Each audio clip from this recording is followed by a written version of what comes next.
Good morning. Good morning. I'd like to call to order today's MTA Board Meeting. General Counsel Page, Graves, do we have a quorum? Yes, we have a quorum. Okay, thank you. Can we hear the safety announcement, please? Your safety is of the foremost importance to the MTA. Therefore, we ask that you listen and adhere to the following instructions. If you witness an emergency, notify emergency personnel in the room and call 911 immediately. Please follow any audible instructions provided through the public address system or visually on screens in the event of an emergency. If an alarm sounds, wait for a public address announcement and follow instructions. If told to go to another floor or to evacuate the building, leave all unessential items behind and use stairwell A just across the main hallway, or stairwell B down the hallway past the elevators. If you have a mobility disability or cannot self-evacuate, please proceed to stairwell D or E for assistance by MTA staff or emergency personnel. An automated external defibrillator, AED, for use by trained personnel is in the main hallway just past the elevators. If you need assistance during an evacuation, please tell an MTA staff member or emergency personnel. Thank you and have a safe day. Thank you. Kate Contino, can we hear from public speakers, please? Good morning and welcome to the MTA's MTA Board Meeting Public Comment Session. Today we will hear from 35 members of the public who are registered to speak. As a reminder, we ask that all public speakers adhere to the MTA's rules of conduct and decorum. In the event that we reach the allotted time, we will transition to a live recording session. All comments will be distributed to the MTA board and posted online. I would also like to remind our public speakers that in the interest of time and fairness to all, we will limit everyone to 2 minutes. Please be aware that there will be a warning beep to remind you when you have 30 seconds left to conclude your remarks. Our first speaker will be Jean Ryan, followed by Jason Anthony.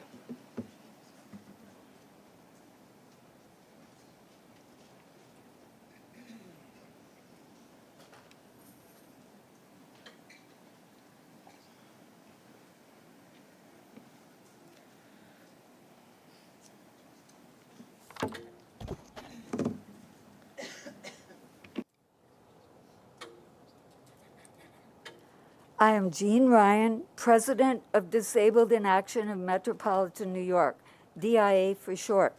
4 working elevators are typically needed to successfully complete a one-way trip with no transfers. If 1 or more elevators are out of service, and 30 typically are out each day, then how are we going to get where we're going? Our elevator maintenance case has been going on since 2017, and we want all the elevators to be maintained and the case to be settled. Thank you. Settle the case. Fix the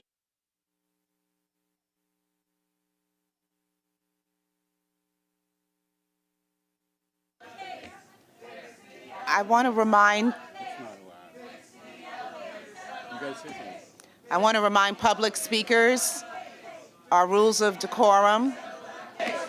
Folks, It's a disgrace. Settle the case. It's a disgrace. Settle the case.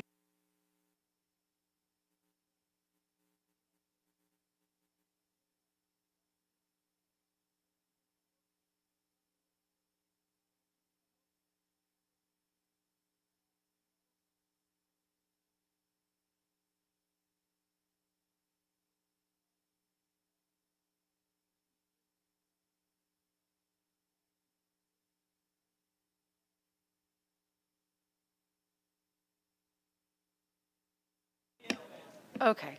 That was a violation of several of our rules of conduct, including Elevators are a violation. speakers may not display materials promoting. Oh, that's not the right one. I'm sorry. Members of the public must stay within the designated area for the public and may not enter area reserved for staff and members. We will move on to our next speaker, who is Jason Anthony, who will be followed by Danny Pearlstein. Thank you, Kay, and good morning, Jano, and good morning to the rest of the MTA board. Let's talk about congestion pricing. We have seen some people of the west of Hudson being NIMBYs. In other words, not in my backyard. It is time that we get congestion pricing up and running. Several things. One, when I take the M34 select bus service, it could be the normal or A, it's so congested. And seeing police officers directing traffic all times. It is time that we have people moving from their cars to mass transit. Like me, that used mass transit since I was 6 years old. But I'm gonna give it a twist. Let's say in Spanish. Queremos congestion pricing ahora. Porque cada vez que yo voy por la calle 34, hay un tapón bestial. Y por eso queremos mover gente de sus vehículos a usar el transporte colectivo. Ya es hora de que aprobemos congestion pricing. It's time that we get congestion pricing up and running and being first in the whole nation. If New York is the Empire State, we should always set the example for the whole nation. With that, I yield the rest of my time. Thank you very much. Thank you. The next speaker will be Danny Pearlstein, who will be followed by Judith Bily.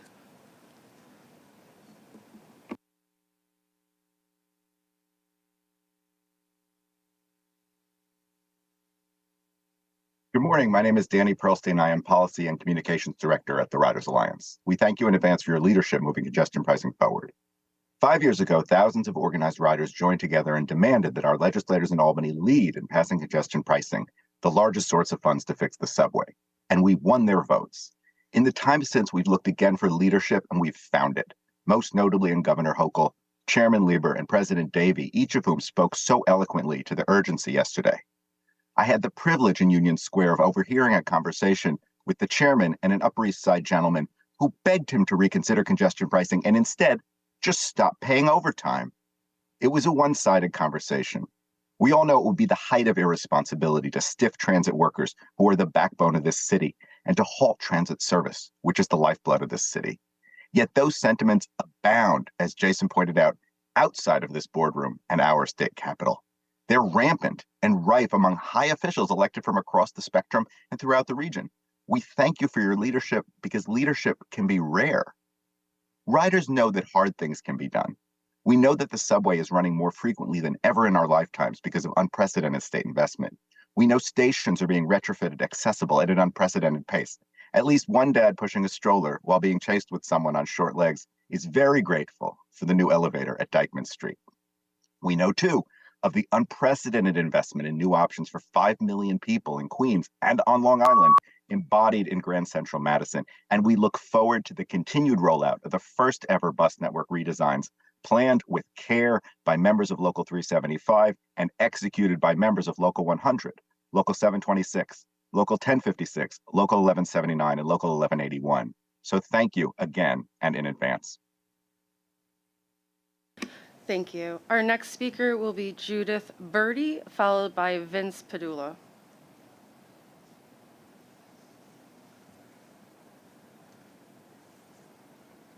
All right, unmute me. We can hear you. Hey, can you hear me? Yes. Okay, good afternoon. My name is Judith Bily. I'm president of the Roosevelt Island Historical Society and a multi-year resident of this island.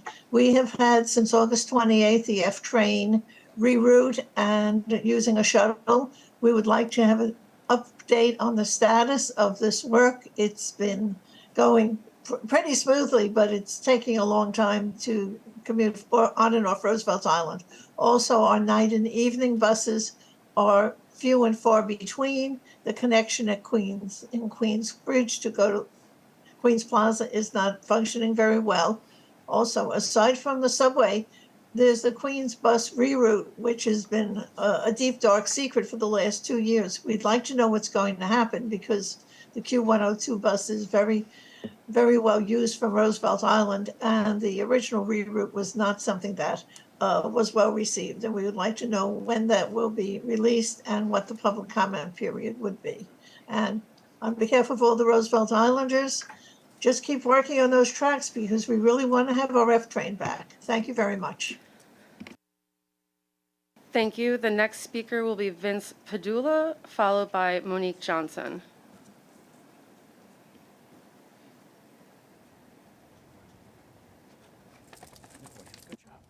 Good job. Down. Good job. Down. Good morning, everybody. This is Vincent Padula again from the United Federation of Teachers. And last week, we talked about cheese, new cheese, old cheese, and stinky cheese. And yesterday afternoon, I was coming home from work, and it looked like the accessorized cheese was tasty. Everything was wonderful. My vehicle was waiting. Go downstairs, and the driver says, "Oh, you can't come in." And I said, "Well, why, sir?" "Well, you have a dog." And I said, "Well, yeah, it's a service animal. Of course I have a dog. It's on my record." So this was traditional service. So again, traditional service letting me down. So I said, "But it's a service animal." "I can't let you in. The passenger is panicking." I said, "Well, this is discrimination. What are we going to do?" He's like, "Well, I'll call the base. You call the base." So I called the base. That's right. Listen, they're not taking me on the vehicle because a passenger's panicking. So I was willing again, out of pocket, to take a $60 cab ride home. I have to front that again. Now, let you know, I got Liberty, my guide dog, who you see here every week, in 2017 when I had the on-demand pilot program. And I did experience problems with curb, had to file some violations with TLC, drivers got fined, Uber even realized service animals are a thing. It's sad to see that traditional service is still behind the curve, that drivers, CTG, are getting better, but I show up and they're not aware of a service animal. So that is a big problem with discrimination. I'm hoping for a better on-demand. We can do our trips better. I can manage my trips. The online service, I have trips get dropped. The taxi reimbursement, you're still paying the money. Let's do a better on-demand, people. We can do it. We can police it. And I'm hoping for better things in 2024. Again, Vincent Padula, and I'm hoping my guide dog and I can get onto accessorized vehicles without discrimination again. Our next speaker will be Monique Johnson.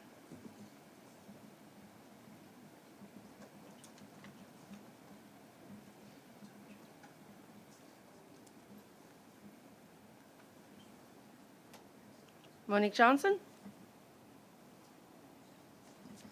Okay, we will move on to Christopher Greif.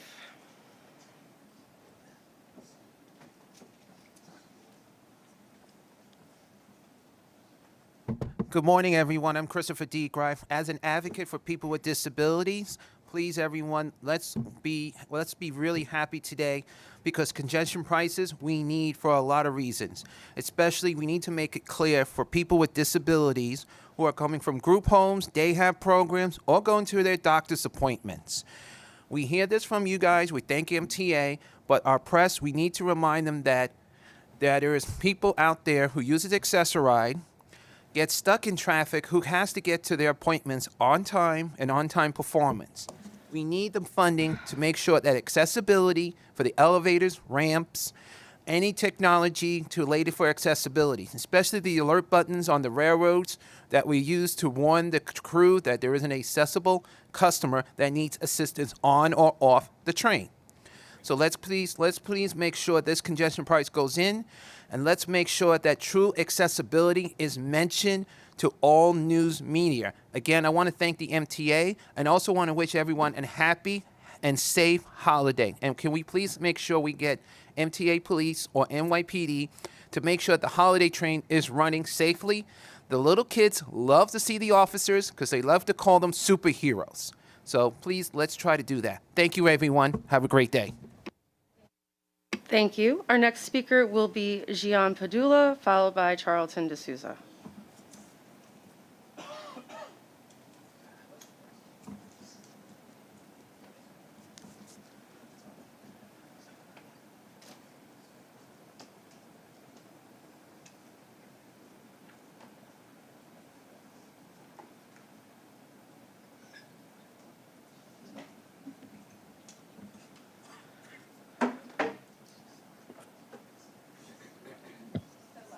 The left?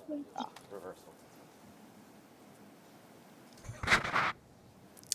All right, sorry about that, folks. Good morning. My name is John Padulla from New York City Public Schools.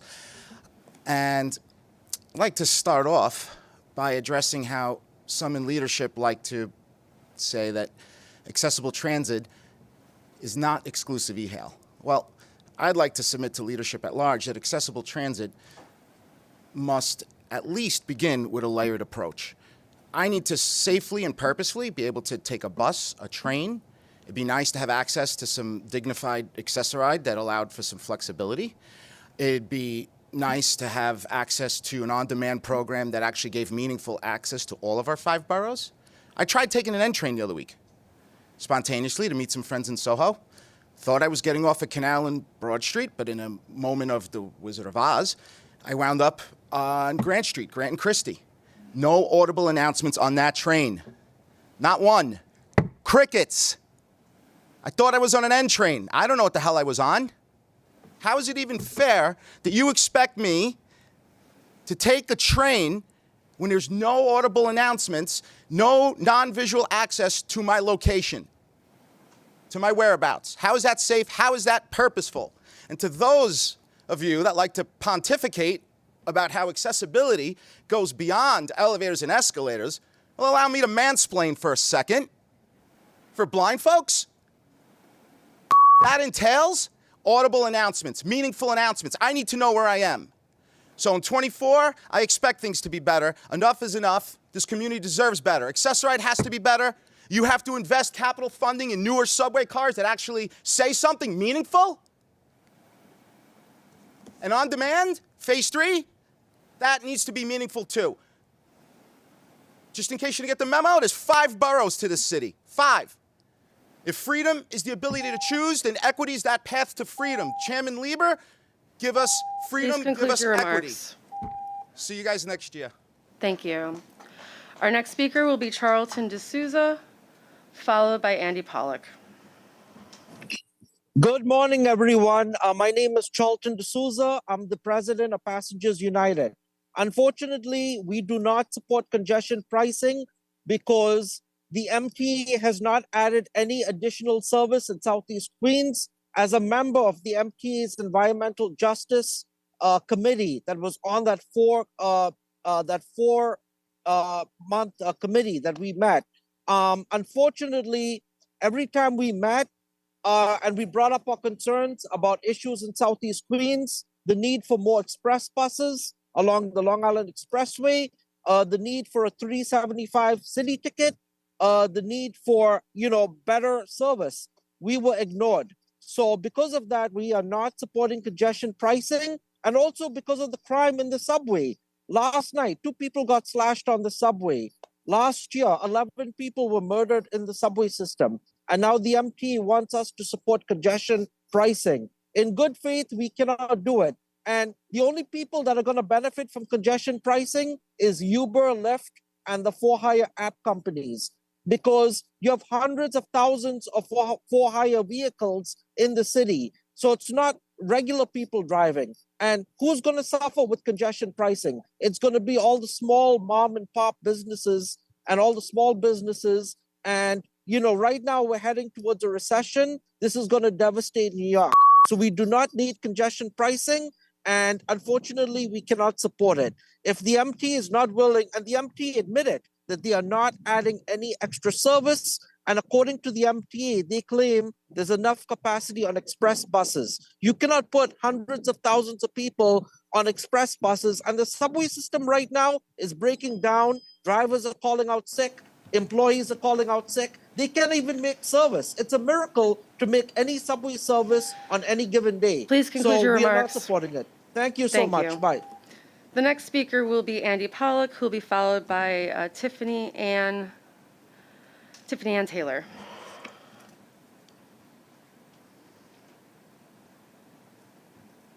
Thank you, Kate. Good morning, members of the board, Mr. Chairman. Andy Pollock, for the record, Passengers United. Sorry if my audio is not the best. If you want higher quality audio, please go on my YouTube channel, Andy's Randomness, where these comments will be made for the record. Today, I'm here to speak about congestion pricing. Originally, I was for the plan, but after seeing the personal aspect of how this plan will impact my family, particularly people who my family commute from Rockland County, who commute from Long Island, I do have family who live above 60th Street, just for the record. I, in good faith, cannot support this plan. And if you do the math, 15 times 5 is $75. So if you're regularly driving a car into Manhattan every day, you're basically saying to all these low-income New Yorkers, well, sorry, we're basically going to price you out. Because basically, when London did congestion pricing, London saw a big population decrease. And I want to mention one thing for the record.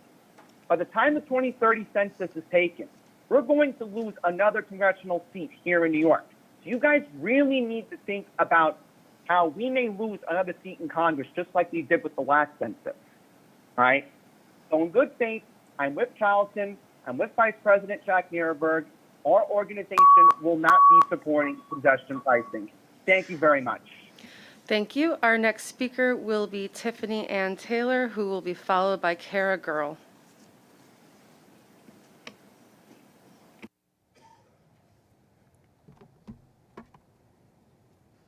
Good morning. My name is Tiffany Taylor. I'm the Vice President for Transportation at the Regional Plan Association, also known as RPA.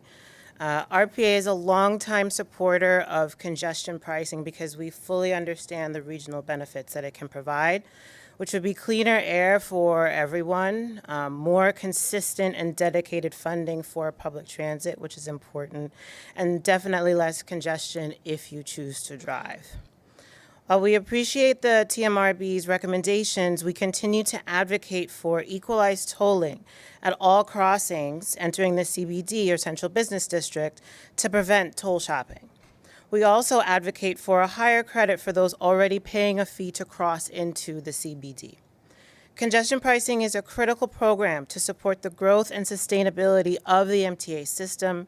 It will fund important projects like the Interborough Express and the next phases of 2nd Avenue Subway. It will fund important components like increased ADA accessibility at stations, upgrades to elevators we currently have, security features like adding security features like cameras at stations, and help to protect the system against the intense flooding we are seeing increasingly over time. And let's not forget that congestion pricing will also help us bring electric buses and much needed upgrades to bus depots across the city. As the program is implemented, we also advocate for data transparency so that the public can understand the details of the program and be equipped with this knowledge to better support future advocacy. We at the RPA urge the MTA Board to vote yes on the current TMRB proposal and keep the implementation of congestion pricing on track. Thank you. Thank you. Our next speaker will be KRA Girl, followed by Iris Kelly.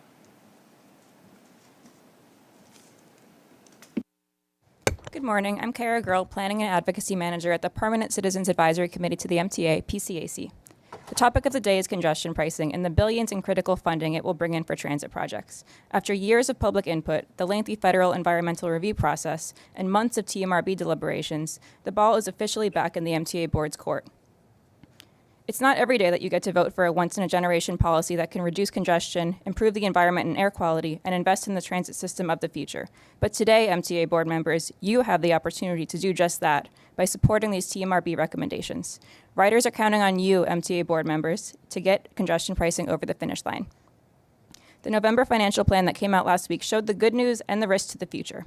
Riders no longer need to look in horror at red ink and financial deficits that could have meant major service cuts or drastic fare hikes. Thanks to the governor and state legislature, we're experiencing service improvements and a fiscally sound MTA for years to come, particularly as ridership continues to return. But the picture isn't all rosy. We need congestion pricing in place and in action, or we risk financial impacts across the transit system. Of course, congestion pricing is and should be lockbox for capital investments like signal upgrades, state of good repair work, accessibility improvements, and expansion projects like the Interborough Express. But every lawsuit and delay creates risks to capital project funding, which in turn leads to an increase in debt and more pressure on the operating budget. Riders' worst-case scenarios, service cuts, drastic fare hikes, and falling farther away from a state of good repair become very real possibilities if we can't implement congestion pricing sooner rather than later. The investment riders need is finally in sight. None of us can afford to wait any longer for cleaner air, less congestion, and funding for transit. Please vote to adopt the TMRB's sensible and equitable recommendations for the first congestion pricing program in the nation. Riders of today and tomorrow will thank you. Thank you. The next speaker will be Iris Kelly, who will be followed by Miriam Fisher. Iris? Okay, we'll go straight to Miriam Fisher.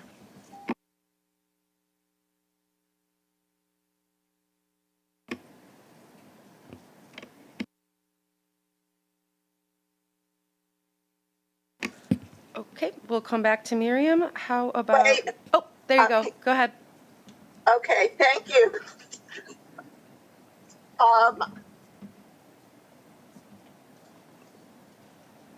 I want to support all the supporters of congestion pricing, a vital step for traffic and reduce traffic and pollution in New York City. I also want to support the disability advocates who are concerned about constant elevator outages, 30 plus per day, plus 33 escalators, settle the lawsuit. I want to point out the MTA survey of passenger satisfaction uses the term safety, but safety is never applied to the people with disabilities who are vulnerable passengers being stranded by elevators out of order, having to call emergency medical services to get where they're going, and which is a poor use of that kind of medical service. This is being stranded, vulnerable people, elevator outages. More bathrooms. 78 out of 133 bathrooms are accessible. Only accessible. Can we have more? Can we talk about retrofitting the current bathrooms? People complain about the urine in the elevators. More bathrooms would solve the problem. Benches often removed at stations where homeless congregate. Benches are needed for people with disabilities, pregnant women, bad backs, bad knees. Let's respect our passengers who need benches and work on the homeless problem in other areas, but not to make travel more uncomfortable for passengers. Thank you for listening. Thank you. Our next speaker will be Alex Matheson, who will be followed by Tasha Larab.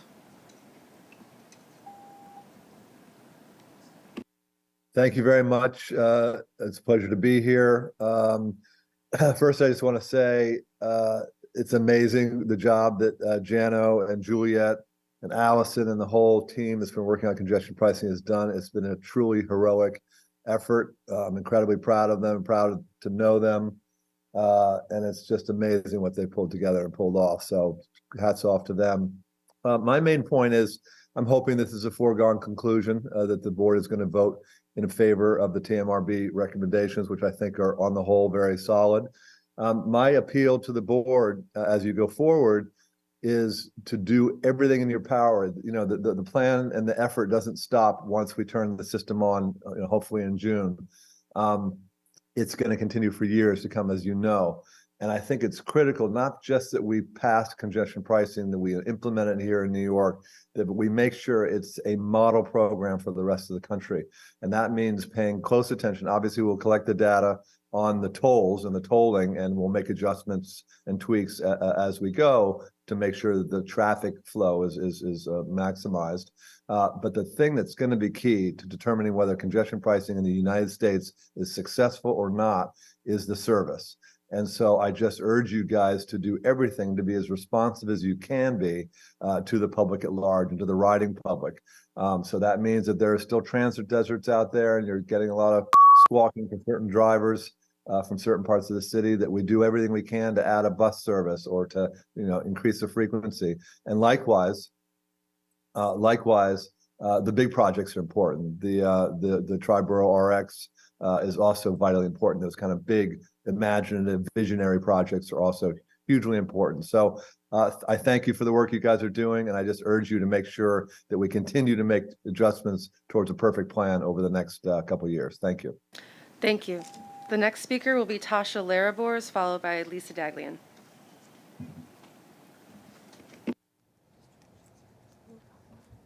Hello, good morning. My name is Tasha Larab. I work for Center for Independence of the Disabled, a transportation and voting community organizer. I'd like to speak about accessoride and assessment centers. I used to work in retail, and a common thing that would happen is when word came out that the direct manager would show up, everyone was on their best behavior. But once the district manager left, everyone went back to misbehaving and not doing their job properly. And from what stories I have heard from consumers, horror stories about what they've gone through at assessment centers, that is something that really needs to be looked at. Because, I myself haven't experienced anything like what I've heard before, but it is something that really does need to be looked at. Because as I said, once the manager leaves, everyone goes back to misbehaving. So seriously, you guys really need to take a look at that. Thank you. Thank you. Our next speaker will be Lisa Dagan, who will be followed by Chana Friedman. Good morning. I'm Lisa Dagan, the Executive Director of the Permanent Citizens Advisory Committee to the MTA PCAC. Today, you'll make history by moving the TMRB's thoughtful congestion pricing recommendations closer to reality. Congestion pricing will be good for riders, good for the region, and good for the economy. Read about it here. It'll even be good for those who choose to or must drive into the CBD and will find it easier to get around. The same goes for emergency and paratransit vehicles and buses that are caught in torturous gridlock. The benefits are manifold. Less traffic and funding for critical transit projects around the region totaling some $15 billion. That's an investment in our future, including critical state of repair and accessibility work. Come on, Metzwell's point. Essential resiliency and sustainability efforts and expansion projects like IBX and Penn Access. Conversely, we've seen the cost of disinvestment and it's way too high. It's time to move forward full speed ahead. The recommendations are fair, equitable, reasonable, rational, and realistic, and reflect a long and deliberative and very public process. The base rate of $15 charged once a day is a good balance, high enough to make people think twice about driving, but not too high for those who have no choice. We thank TMRB members for the time they put in and thought they gave over a month of deliberations. With over 120 exemption requests, we do not envy the task of balancing the disparate needs and interests of communities around the four-state megalopolis. We are, however, confident in the process in which these recommendations were formulated. Congestion pricing isn't just a good idea, it's the law. When New York leads, the rest of the nation will follow. Our thanks to Governor Hochul and the elected leaders in Albany and across the nation who have remained steadfast in their dedicated commitment to transit and the millions of us who rely on it. To the fans of congestion in New Jersey who give short shrift to transit improvements their own constituents will benefit from, we say this: get on board or get out of the way. To you, we say, please vote yes and thank you. Thank you. The next speaker is Chana Friedman, followed by David Kupferberg. Chana? Okay, we'll move to David Kupferberg, who will be followed by Lee Burman. At the MTA NYCT Bus Committee meeting on Wednesday, November 29, 2023, the acting chief of operations planning gave a glowing presentation as to how the subway network would be able to handle the influx of riders if congestion pricing is implemented within Manhattan south of 60th Street. The planners have projected a 2 to 3% increase in ridership. I think that it would be 5 to 10%. I was disappointed that there was absolutely no mention as to how the bus network would be able to handle the influx. Regarding the Bronx bus network final plan, the MTA responded to Carl Pereira's ideas. While we appreciate your interest in improving MTA New York City Transit, the MTA Board of Directors adopted the local bus network redesign final plan. So to paraphrase, the final plan is perfect and cannot be improved upon, so we need not consider your ideas. This is a far cry from we are always striving to improve the network and we will continue to monitor it to determine if any other changes are necessary. MTA's previous position. As I mentioned at other MTA meetings, the The Bronx Bus Network redesign final plan did not go far enough because there continue to be service gaps and transit deserts in the network. So is the Bronx Bus Network redesign final plan perfect? Don't you believe it? Thank you. The next speaker will be Lee Burman, who will be followed by Felicia Park-Rogers. I'm Lee Burman, Democratic District Leader representing the Lower East Side of Manhattan. Your congestion pricing plan is a folly. It is a tax on the working middle class residents of Lower Manhattan, those who live paycheck to paycheck and the working poor, to prop up the MTA, an agency that has for generations shown that it is irresponsible with every single dollar it ever gets its hands on. Before you attempt to stick it to the working middle class that is the lifeblood of this city, those residents who live in your so-called central business district of Lower Manhattan, get your own house in order. You continue to allow $700 million a year to be lost due to fare and toll evasion. And you want me and every other hardworking resident of Lower Manhattan to pay a new tax for your incompetence? Every Lower Manhattan resident will now have to pay even higher prices for everyday goods and services. Our local bodegas, pharmacies, restaurants, and supermarkets are going to pass the increased fees they have to pay for deliveries onto every single resident. This idiotic plan, which your own study shows will actually increase pollution in our community, will not reduce traffic or congestion, nor will it help the environment. What it will do is rob us blind. Shame on the MTA, the governor, and every single elected official who supports this idiotic cash grab instigated by the anti-car lunatic fringe. We demand the MTA vote no. We demand that all residents who live in the zone are fully exempted from this ridiculous plan. Enough is enough. Thank you. The next speaker will be Felicia Park-Rogers, who will be followed by Mike Howard.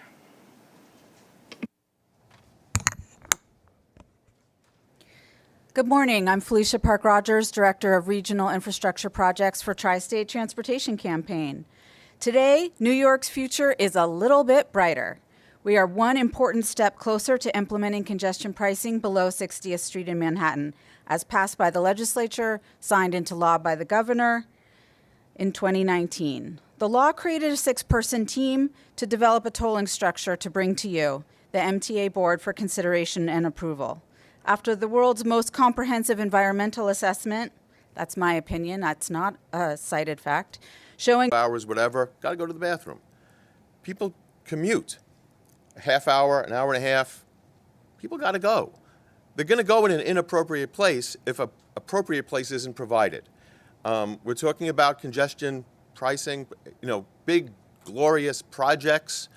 No one's getting COVID in a bathroom.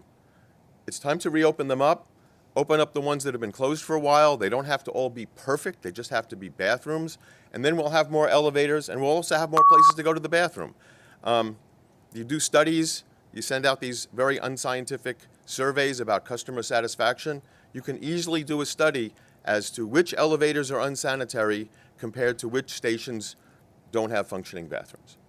I hate to, it's kind of gross, but people got to go. Thank you. Thank you. The next speaker will be Joe Rapaport, followed by Melissa Flores. Good morning. I'm Joe Rapaport of the Brooklyn Center for Independence of the Disabled. The Transportation Regional Mobility Board's congestion pricing recommendations make a passing reference to the disability exemption, which is built into the law. So it's now up to the MTA and the governor to figure out how not to impose a new disability tax on disabled New Yorkers. Before you vote, we urge the MTA and the governor to meet with the disability community, including my organization, to discuss its current plan and how it can be made better and fairer if necessary.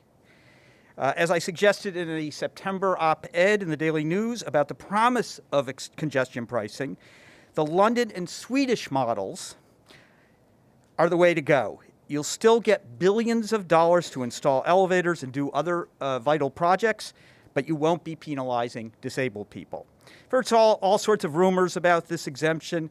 It will be a bureaucratic mess. People will try to cheat. That's no excuse for not doing the right thing. By the way, I did see one hilarious reference to Access-a-Ride in the report. The board asserts that people going to medical appointments can just use Access-a-Ride instead. To avoid giving an exemption, in other words, the board would ask people to take a woefully inadequate service that costs the MTA as much as $140 a round trip to get $15 from them. Make sense to you? My colleagues also just protested the lack of action in our subway elevator maintenance case, filed in 2017, not 1917. Yet the MTA still has Paul Weiss on the dole, doing everything it can to avoid a settlement. Come on, let's get to the table before the end of the year and settle this. Thank you. Thank you. The next, the next speaker will be Melissa Flores, followed by Emma Ogushunen.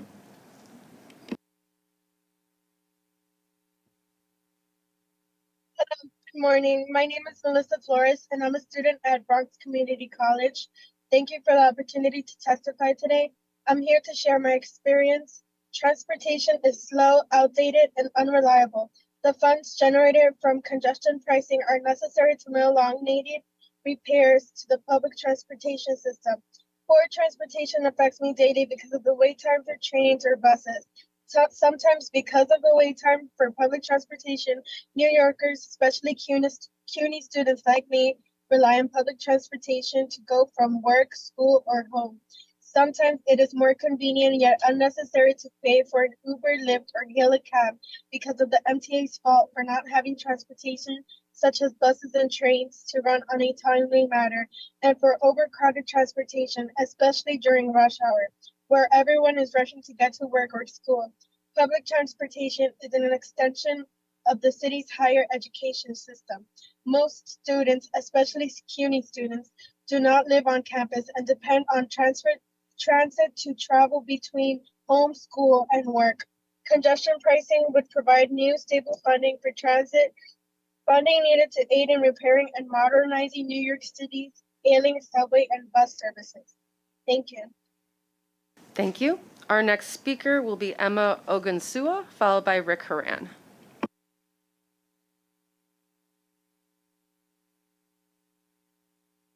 Hi, my name is Emma Ogunsua, and I'm a student at Queens College and a resident of the Nassau County.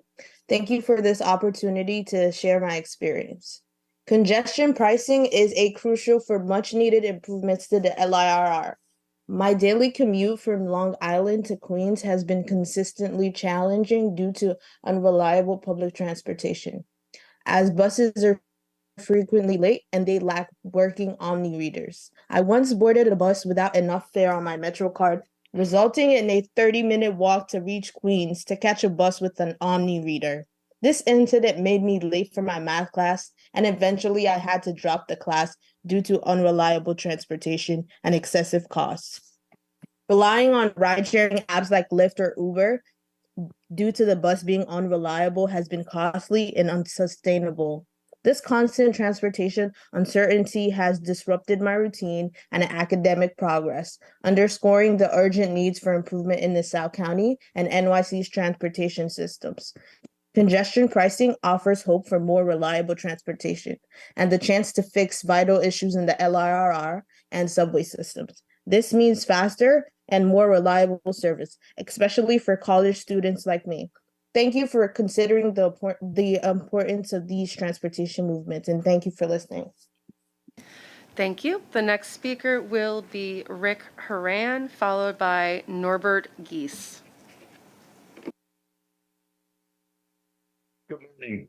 I'm Rick Horan, representing Queenslink. What does the MTA have against the Rockaway Beach Branch reactivation anyway? The results of its feasibility study completed in September 2018 was deliberately withheld from the public until October 2019, perhaps to prevent it from being considered for the 2020-2024 capital plan. Based on the MTA's most recent cost estimates, the projected build cost in that prior study was artificially inflated by $4.5 billion. On top of that, the MTA refused to release the study's foundational data in violation of FOIL rules. Why the secrecy? Fast forward 5 years, and we're about to start another round of capital planning. This time it was based on the comparative, this time to be based on the comparative evaluation. For this study to be taken seriously, it needs to live up to the MTA's promise that it would be fair, objective, and transparent. Instead, we are left with a document that provides more questions than answers. It provides bottom line scores for various categories, but showed no work. Not coincidentally, projects that have been actively promoted by the MTA received glowing scores, while others ridiculously low scores. For comparison purposes, the IBX scored highest of all 29 projects with a 90%, while QueensLink received just 40%. This sort of disparity demands a detailed explanation. Instead, the scores were presented without any supporting data. We call on the MTA to release the supporting data on all the projects so that we can have confidence that decisions that are made for this next round of capital planning are done correctly. Thank you. Thank you. Our next speaker is Norbert Geese, followed by Trevor Holland.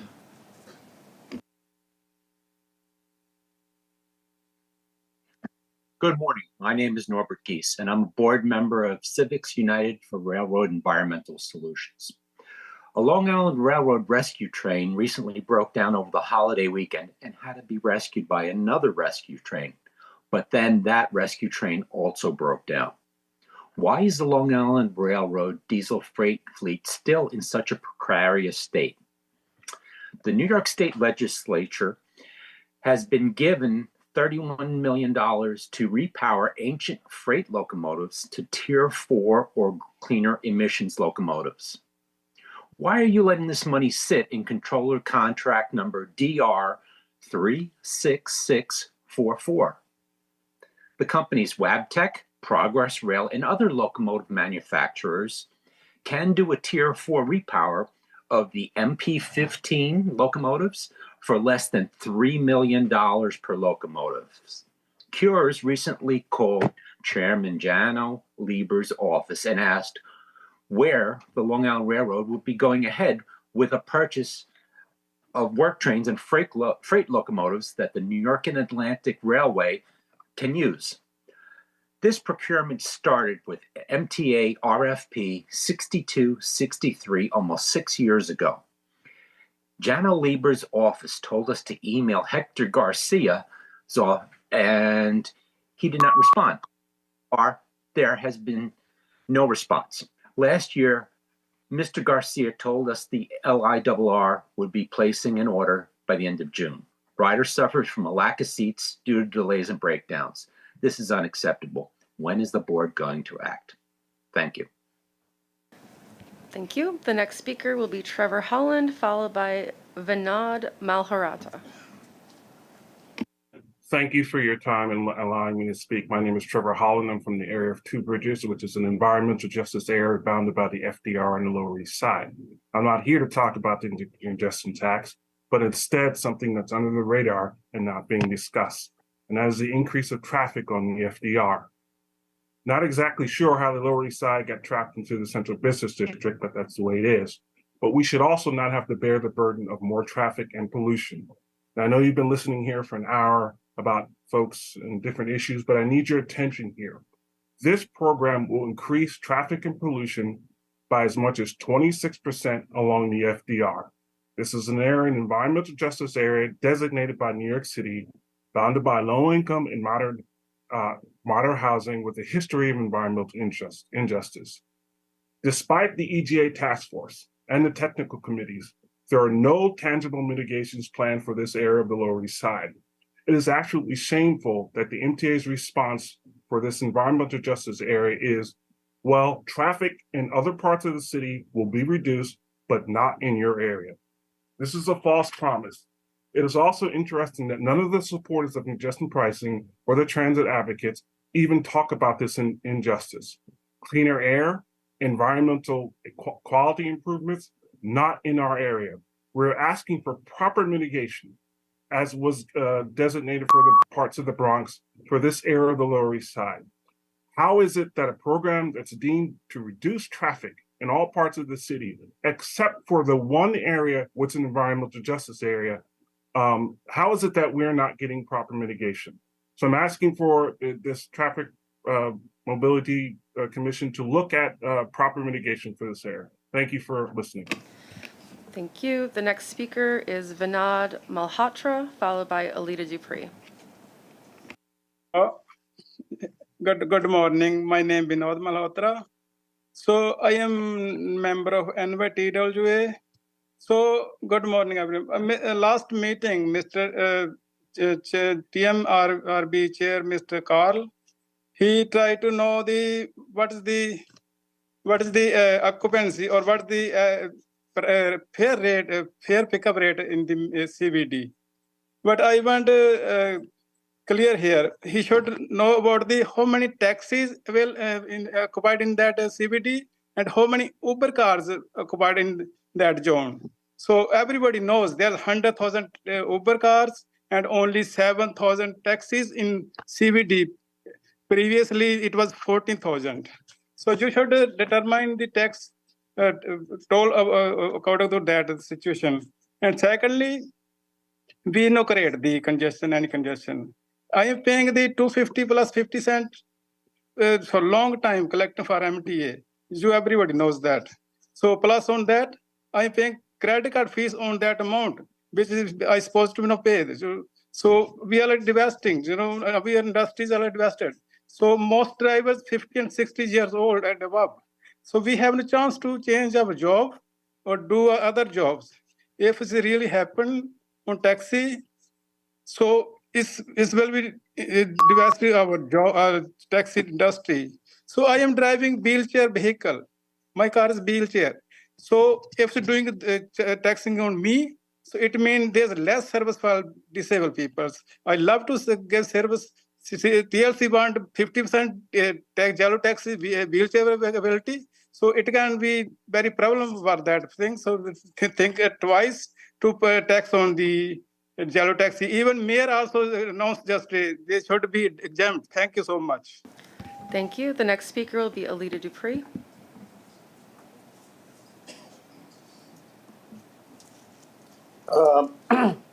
Thank you.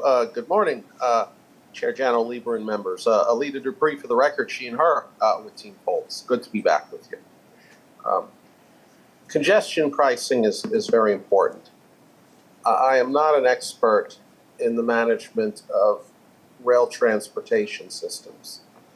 I can only share with you my experience as I know them as an ordinary user of public transportation, as a service-disabled Desert Storm veteran. When I was in New York, this thought came to mind. When I was over in the 2nd Avenue in the 20s, and making my way up toward 34th Street, the congestion in the area put me at risk as a pedestrian because of all the blind spots that happen with gridlock when you have too many vehicles going through intersections. I have read the document in the board book. I think it is reasonable, and I understand it. I think it's been broken down into plain language. This is a living document that we can always refine. And if I ever have to partake of the service, I will pay it. And I'll use the Easy Pass to take advantage of the discount that's offered to Easy Pass. Any decision I make, I frame in the total cost and ask myself, is that the number that I want to pay? But I do believe in the subway that I used often. And I think this will help us to advance projects that are long overdue. So I look forward to your discussion today. And I ask that you pass this plan because I think that this plan will help and include people like myself. Thank you. Thank you. The next speaker will be Basia Osowski, followed by Michael Ortiz.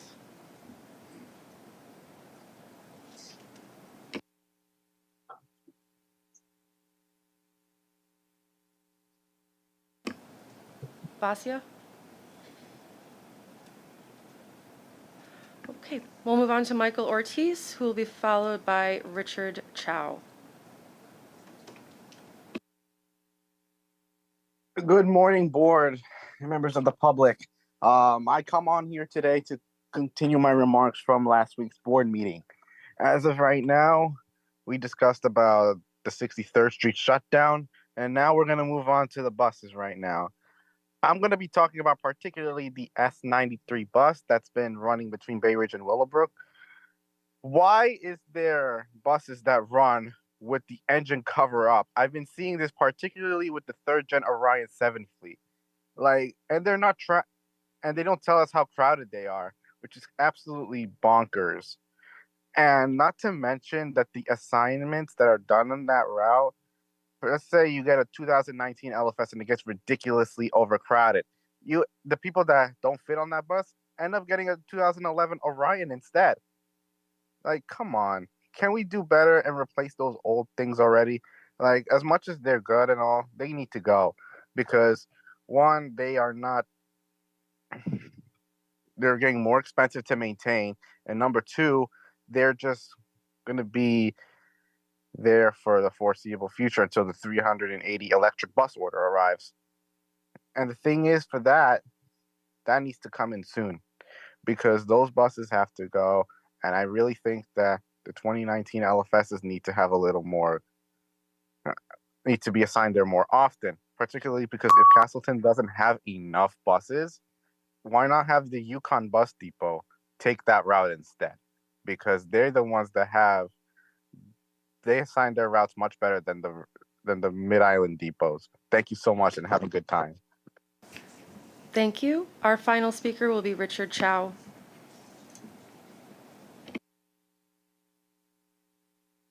Can you hear me?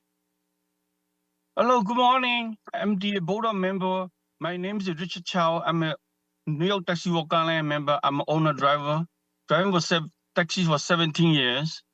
And the first tax we pay 2009 50 cents, 2019 second tax 2019 $2.50, total $3 each trip. We contribute to MTA. Every driver paid $15,000 per year to MTA. We demand the yellow cab fully exemption congestion price. Also, we drive our old medallion loan $600,000 to $800,000. The medallion CD sale they make $850 million. So drivers are committed suicide in 2018, including my brother Kenny Chow, because we lost 50% of the revenue. So yellow cab taxis are part of the New York City transportation, and since 1937. We are serving 9/11 24/7. Subway are not running. Taxis are serving 24 hours on the street. Blackout in New York City, Sandy Storm, pandemic, delivery food to door-to-door service to the sick, the patient. Driver cannot survive paying another tax. MTAs are killing the yellow cab business. It's too expensive to ride the taxi, forcing the driver fight the bankruptcy, suicide, and more. So London taxis they are exemption the yellow cab. The New York City also exempt the yellow cab. Thank you for listening, and thank you. Happy holiday, everyone. Thank you. Thank you. I'm going to call Basia Osowski one more time. Basia.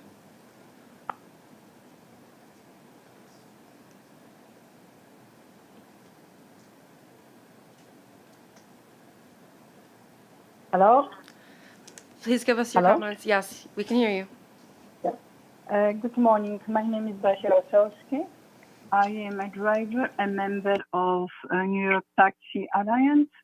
I just would like to ask the committee to give an exemption and the congestion price to yellow taxi drivers. After all, yellow taxi is a staple in New York, and we pay already over $3 in taxes towards the MTA. So this is very crucial after the whole situation with the price of the medallion went down past a few years, that the drivers will be exempt totally from the congestion price. This is practically an attack on working class people. So please take that under consideration. Thank you.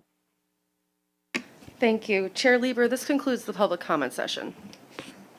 Thank you, Kate, and thank you to all the public speakers. And thank you to everyone for joining us today. This is an important moment for the MTA, and it's not only because we're talking about congestion pricing. I want to start by talking about the budget. Last week, you heard from CFO Kevin Willens, who presented the November financial plan, which will be asked to vote on in a couple of weeks. It projects an MTA balanced budget for the next 5 years, even with the very significant service increases that we are undertaking, both on the commuter railroads and on the subways.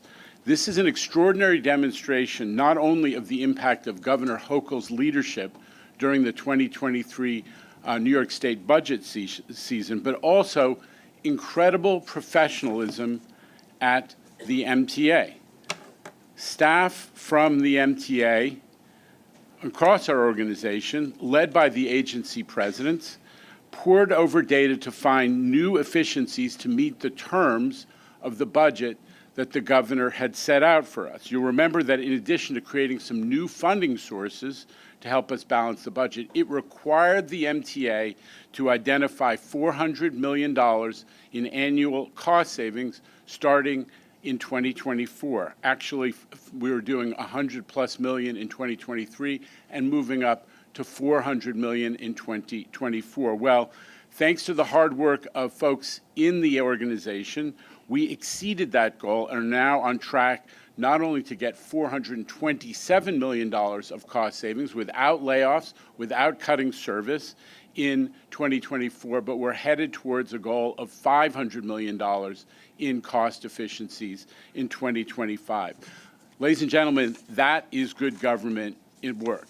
Kudos to Rich Davey and especially to Kathy Rinaldi, who, because of her, she was leading both railroads for much of the past year, and her special expertise allowed us to identify savings in a very surgical manner. And Rob Free, who's taken over the Long Island Railroad, has done a great job picking up the ball right where from Kathy. Now, last week, they explained how we are getting this cost-cutting accomplished.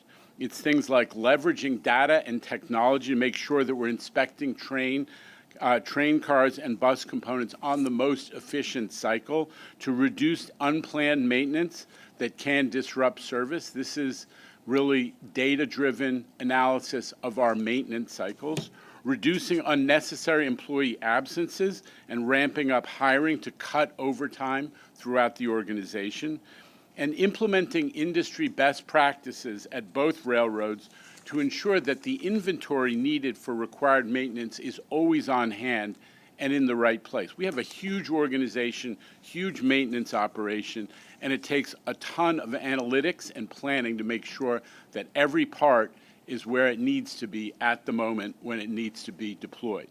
These are all common sense efficiencies that will go a long way towards balancing our budget and maintaining our MTA operating budget stability.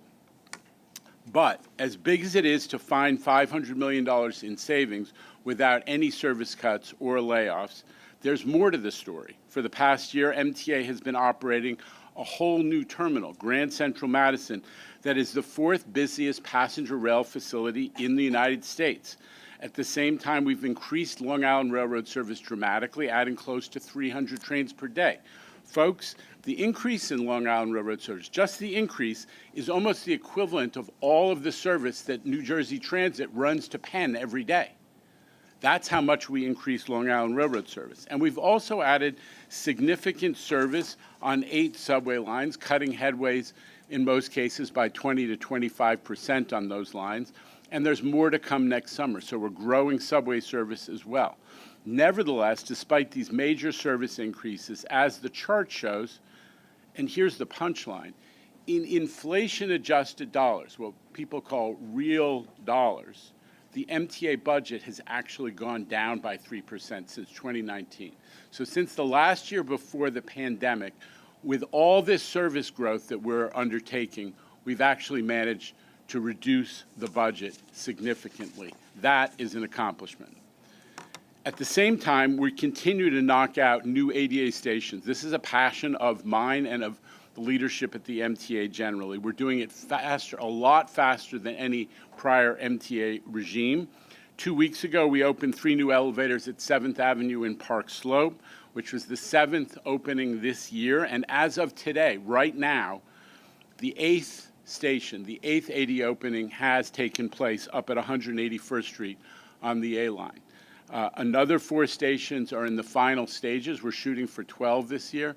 Never before in MTA history have we been knocking out ADA stations at this pace. And also, to address some of the concerns that we heard today about elevator availability, and we are going to continue pushing to make this a priority and to make progress. I just want to cite to folks the stats to give you some reassurance, hopefully. Right now, 5 of our 351 elevators are experiencing unplanned work, resulting in 98.5% availability. 2 of these outages are third-party elevators. These are the elevators that we required of a condo or of the Barclays Center or some third-party development that they're responsible for maintaining. And we have gotten much tougher with them about making sure that those elevators are operating. But those were operated by New York City Transit, and the E&E division of Transit has really stepped up its game. They are reporting availability of 99%. And third-party elevators are, as I said, a point below that. So we're not everywhere we want to get, but this has been an area of significant progress. I'm going to skip over. I also want to quickly mention the incredible performance that we are seeing on MTA's Access-a-Ride paratransit service. Now, we have, for all the time that all of us have been involved with the MTA, we measured on-time performance in paratransit and Access-a-Ride in a 30-minute window. Because we have made so much progress in delivering well in the 30-minute window, we've actually raised the bar on ourselves. As of this month, we are only measuring paratransit on-time performance in a 20-minute window. That is a major step up and an ambitious goal. And the results are promising. Even as we exceed pre-COVID ridership, we're carrying more people on Access-a-Ride on paratransit than ever before in MTA history, with just shy of 1 million rides that delivered by Chris Pangilinan and the team at Access-a-Ride in November of this year. Now, on-time performance for primary service pickups in the 20-minute window was over 88%, improving from 85% in September. Broker service was 88% also, a big increase from 82% in September. And customer satisfaction remains high at 70%. So we are going to continue to work with the disability advocates because they are our partners and they are very much part of this family. We have to continue to persuade them that we are indeed making progress. But I have to say, I want to give kudos to the paratransit operation and to Quimel Arroyo, who has made this such a mission. The paratransit operation at the MTA carries more people than the entire mass transit service of significant cities like Rochester, Syracuse, and Nashville, Tennessee. People talk about moving whole financial service operations to Nashville. We're running paratransit that's as big as their entire mass transit system, and we're proud of it. Turning to the issue of the day. In a while, we're going to consider initiating SAPA, the State Administrative Procedures Act. This is the state-required process of hearings and public outreach and comment to start the review under state law of the Traffic Mobility Review Board's detailed recommendations about how to implement congestion pricing. But first, as we do this, I want to focus on one of the major benefits that congestion pricing will have, which is the MTA capital program and the progress that we are making, or in some cases are not making, to implement what was a huge motivator for for congestion pricing to be adopted as the law of the state back in 2019. We have a $52 billion capital program, and for the last 2 years, once we got past the delays brought on by COVID, when we had to squirrel away the money because we didn't know if we were going to have to use capital to keep the lights on. But for the past 2 years, we have been really hitting our stride in the capital program. Under Jamie Torres Springer, last year we did over $11 billion of contracts. That would put you on a pace to do the $50 billion capital program in 5 years. This year, we were on track to do $10 billion. But as you're going to hear from Jamie, the president of MTA Construction Development, delays to congestion pricing are starting to impact the pace of our implementation of the capital program. So at a moment when we should be getting into overdrive and when the C&D organization is actually moving projects through design and procurement at the pace we all want, we are starting to see negative impacts, as I said, from the delay to congestion pricing. There's no recourse right now because congestion pricing does represent 30% of our overall capital program, $15 billion. And more important for today, this is 50% of the funding remaining for the capital program. So we've knocked out as many of the projects as we can that did not depend on congestion pricing. Now we are coming to the point where we really start to need that money. We don't need it to pay the bills, but all of us know we don't award contracts unless we know the revenue source is secure, and that is the impact of having continued uncertainty about congestion pricing.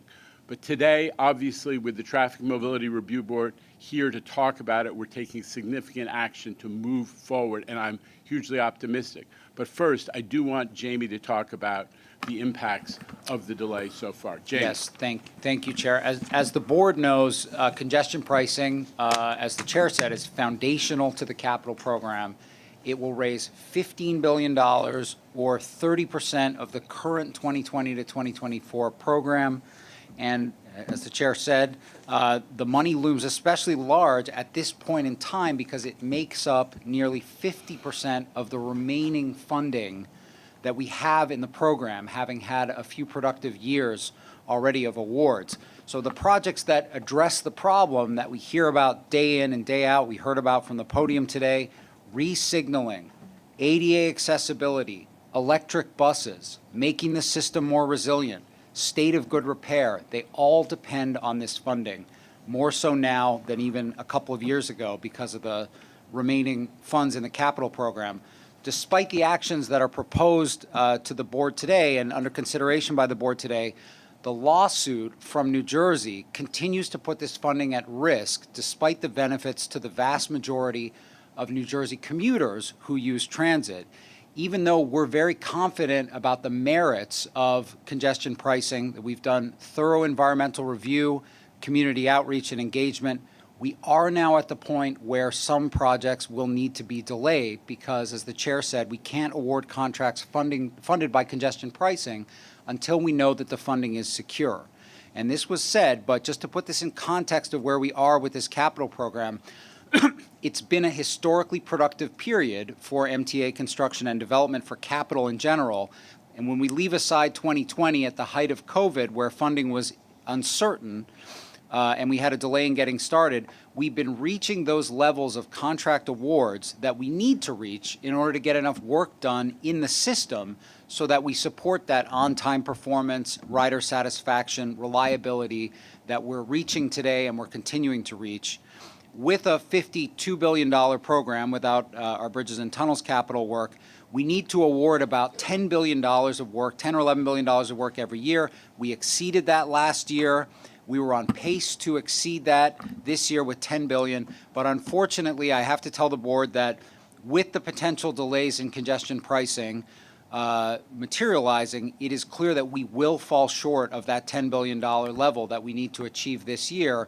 And as a result, we have a slowdown in capital awards. We really were on pace to hit that critical level of awards, but some priority projects will need to be delayed as a result of that uncertainty. We certainly hope not for very long. One of the major projects that we can point to that we know has had to be delayed out of this year is the project to equip the Fulton line portion of the A and the C in Brooklyn with communication-based train control, the resignaling. Now, as you know, we've been resignaling the 8th Avenue line, the portion of this line in Manhattan, as we bring in new cars. But really, and we heard it even from the podium today, this is a chronically challenging line to manage because of its vast length, but because of the resignaling, the improvements in technology, the improvements in track, and the interlockings that need to be made as part of this Fulton line A and C resignaling project. And in order to achieve the faster speeds on that line and the more reliability that we've seen on the 7 line and the L line since completing CBTC on those lines, we will not be able to make that award this year, and that project is delayed. We're working on strategies that could mitigate delays to other projects, including, again, as I said, ADA stations, resiliency improvements, customer communications, bus electrification, key projects, and to be clear, across New York City Transit, Long Island Railroad, and Metro North. But until this lawsuit is resolved, this risk remains, and it will have an impact on the productivity of the capital program. Okay, so we're just important to level with everybody about where we are, but we're also here today to welcome folks who have done so much to move the congestion pricing process forward. And so I'm just going to introduce quickly the members of the Traffic Mobility Review Board who are here to take us through a little bit about their work.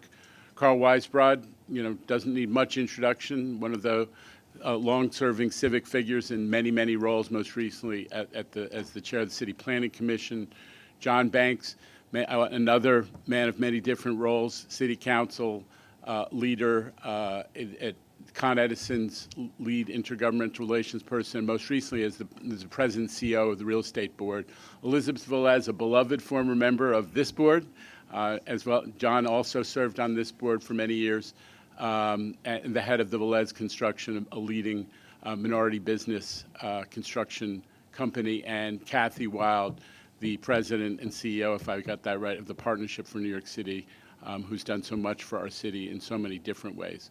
So, Carl, with that, I'll turn it over to you. I know Juliet Michelson, who staffed you, is sitting by your side and may also participate. So thank you. Yes, thank you, Mr. Chairman, and thank you all for this opportunity. Juliet Michelson is going to go through the details of what we actually recommended, but I did want to spend just a minute giving you some sense of the principles that really underlined our recommendations, because I think they're important. And the first is really that we were all focused on the many, not the few. Probably heard me say that before. The many in the first instance, of course, being the million-plus commuters who use mass transit every day. But also, even within the driving population of 150,000 or so people, how we could most fairly serve that population and achieve at the same time the goals of the program. And so, among the ways we decided to do that were, and I know we were all unanimous on this, was first to keep fares as low as we possibly could, the toll as low as we possibly could. Second, to avoid diversions, particularly of trucks, into environmentally justice neighborhoods. We believe that this is something that we have achieved.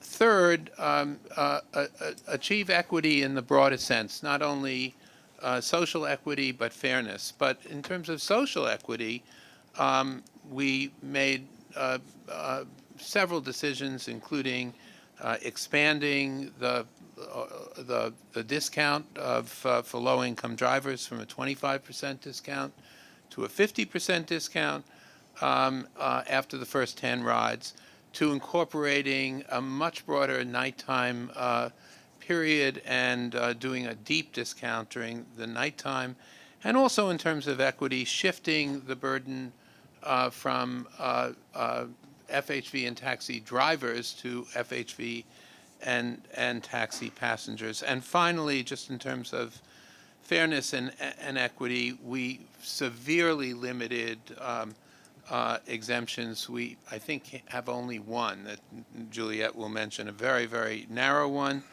And we tried to keep this as simple as possible so that the public would understand it and not make it complex. So with that, I just also want to thank all the members of the TMRB. We really, every single member here, John, Elizabeth, Kathy, John Durso, who is not with us unfortunately today, all of us unanimously not only supported the recommendations, but also everyone contributed to the final product. And I do also just want to say finally a word about John Samuelson, because he was an active participant in this for most, if not literally all of our discussions. John made many, many contributions to this, including help in terms of expanding the nighttime discount and hours. I was disappointed to see John resign, but I do want to acknowledge his contribution to this, and also the fact that he, I think most broadly, supports the vast majority, I think, of the recommendations that we've made, and I know he has some exceptions to that, but I think all of us appreciate his contribution. And with that, let me turn it over to my colleagues and ask them to say a few words about it. So starting with John. Excuse me. Thank you, Carl. Good morning, everyone. Especially, it's nice to see many of the former members that I served with during my 11 years as a board member. It's great to see that you guys are still here. I know my friend Andy is still fighting the good fight, as he always did, without hesitation. And so I really am happy to see folks. It's been many, many years. David and I go way back till when I first got on the board. David was a member here. So thank you very much for giving me the opportunity to come and speak briefly. I don't really have anything else to say other than echoing my full-throated support for the chairman's comments and for my fellow board members. As everyone on this board knows, it is never easy to arrive at consensus, especially on a piece of public policy as impactful on everyday New Yorkers as this is. And under Carl's leadership and the support of my fellow board members, I think we've achieved that with a resounding level of confidence and assurance that, as Carl laid out, our number one goal from the beginning was to keep this fee as low as possible while achieving the mandates of the state law. And I think we've done that. We could not get this done if we tried to make everybody happy. Over my 35 plus years of involvement in New York City government and politics, I generally have arrived at the conclusion that if everybody is mad at you, then you've done your job. And I think we've achieved that here. This is a great piece of public policy. It will benefit New Yorkers for decades to come. And I think without saying much more than that, I full-throated support of the proposal and the process and my fellow members. Thank you. So good morning. It's so nice to be back in this room. It's a little different perspective from here, by the way. I recommend it highly. Come on over to this side. You know, in coming together as a group, and I echo everything that Carl and John has said, but in coming together as a group, we really we spent months, in fact, going through the environmental assessment and the enabling legislation. We looked through those four corners. We also looked and were cognizant of the MTA's challenges, but also their opportunities. But we also spent a lot of time looking at the impact of a congestion pricing program on not only New York City, not only New York State, but our region. And my perspective came from not only sitting in the seat that you sat not too long ago, but also being a business owner that does a lot of work within the city of New York, but also has an office in the Central Business District, and as a resident that lives, I feel like most of the time, in the farthest reaches of an outer borough. And so we brought our own individual experiences and perspectives to our deliberations. And as John Banks said, I believe that we came forward with a plan that is very well thought out and that has the ability to adapt as it needs to. It's important to think about that. So again, my full-throated approval for this work, the work in the report that you'll be considering today. I think it is a time to make bold moves. The world is watching us. Certainly the United States is watching us. New York City is a leader in this. And to continue to make our public transportation system the best in the world. Thanks, Kathy Wild. I think that there's some surprise that the business community would support a new tax. We have supported this because people do not understand that the price of excess congestion, and some traffic is great, but there's a point at which excess congestion becomes an expense. And our latest analysis, which was over 5 years ago, but which we've done over the course of the last 20 years, was that excess traffic congestion is costing the New York City region over $20 billion a year. So the cost, and whether that's in the context of delayed time, lost time, or that's in the context of wasted fuel, or that's in the context of the health impacts of pollution, all of the above are contributing to the cost. And so from the commercial standpoint, the greatest savings in this, while the tolls are highest for trucks, large trucks, commercial vehicles, they in fact will gain the most benefits in terms of directly in the pocket from the reduction in excess congestion. So these two goals of both raising the funds necessary to support a better public transportation system and dropping the level of congestion so that our whole economy gets back what we've been wasting because of the problems of traffic congestion, I think are compelling reason to support this report. We were very thoughtful on all the pieces, the impact on local residents, the impact on business, the impact on FHV and taxi drivers. We really took seriously all the concerns, listened to hours of testimony, and I think the results in this report are a clear roadmap. There may be surprises that come after the system is in place. This is not inviolate forever. There are things that the MTA board can revisit based on experience. In every community in the world that's introduced a congestion pricing zone, before it happened, the public was all upset and negative. After it happened, a year later, everybody says, why didn't we do this before? So I think that's going to be the result. We can make tweaks if necessary along the lines, or you can. I think our job is done. But we thank you very much for the opportunity to have input into this report, and I think all of us are enthusiastic about the impact it's going to have both on improving the system and on improving the environment in New York City. Thank you. And I just a final word before I turn it over to Juliet, which is this was great, and we really, as you heard from all of my colleagues, this was a group effort.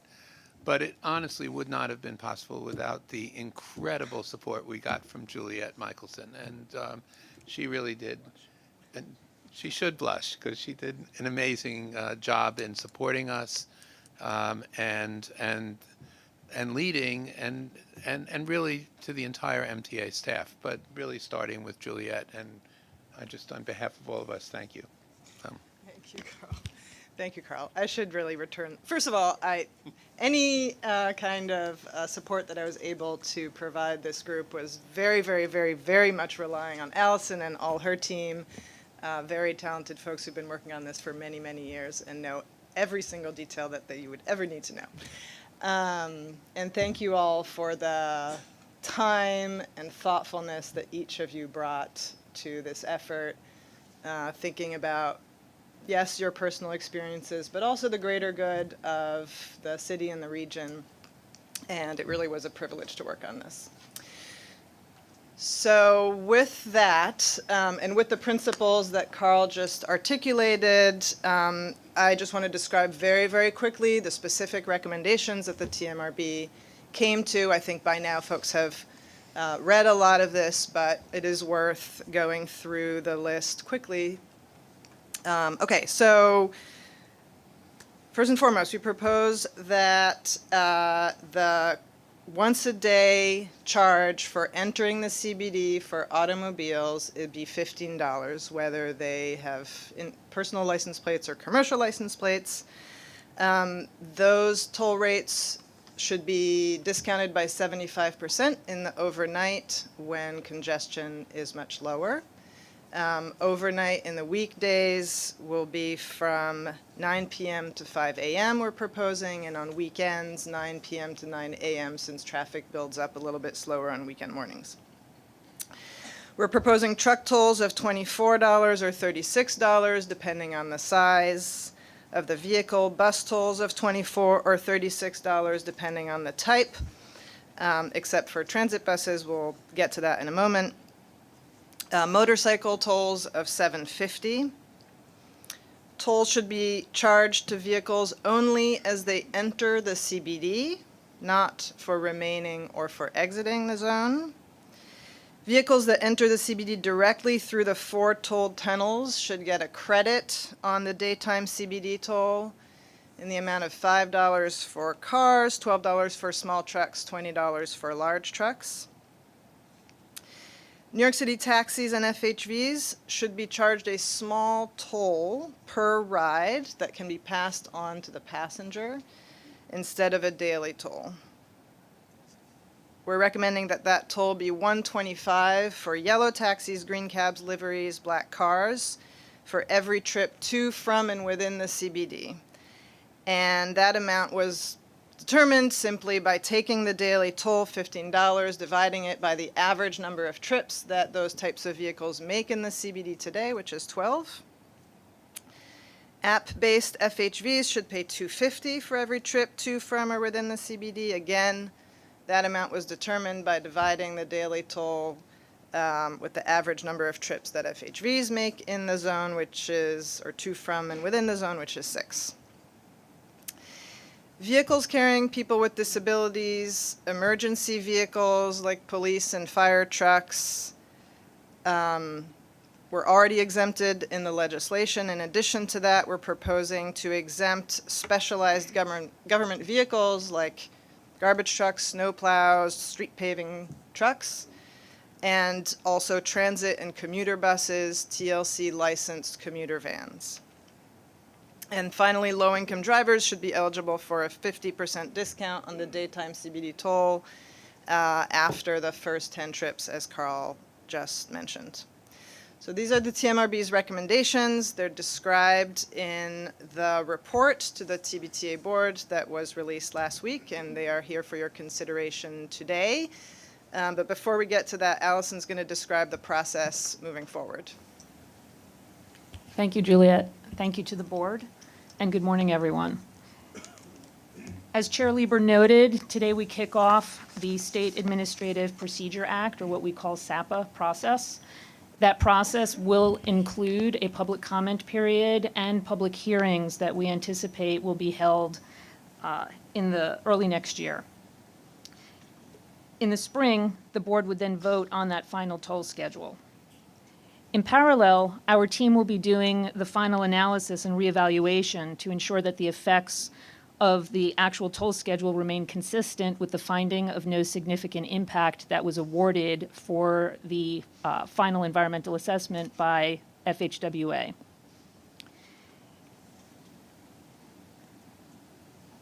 Then we'll be doing testing of the system. We'll be launching a public communications campaign. We want to ensure that the system works, that people understand how it's going to appear, how they will use the system, what their experience will be. Once that's all done, we'll know that we're ready to go. We're looking forward to going live in late spring, at which point we can finally start reducing traffic congestion in Manhattan's central business district.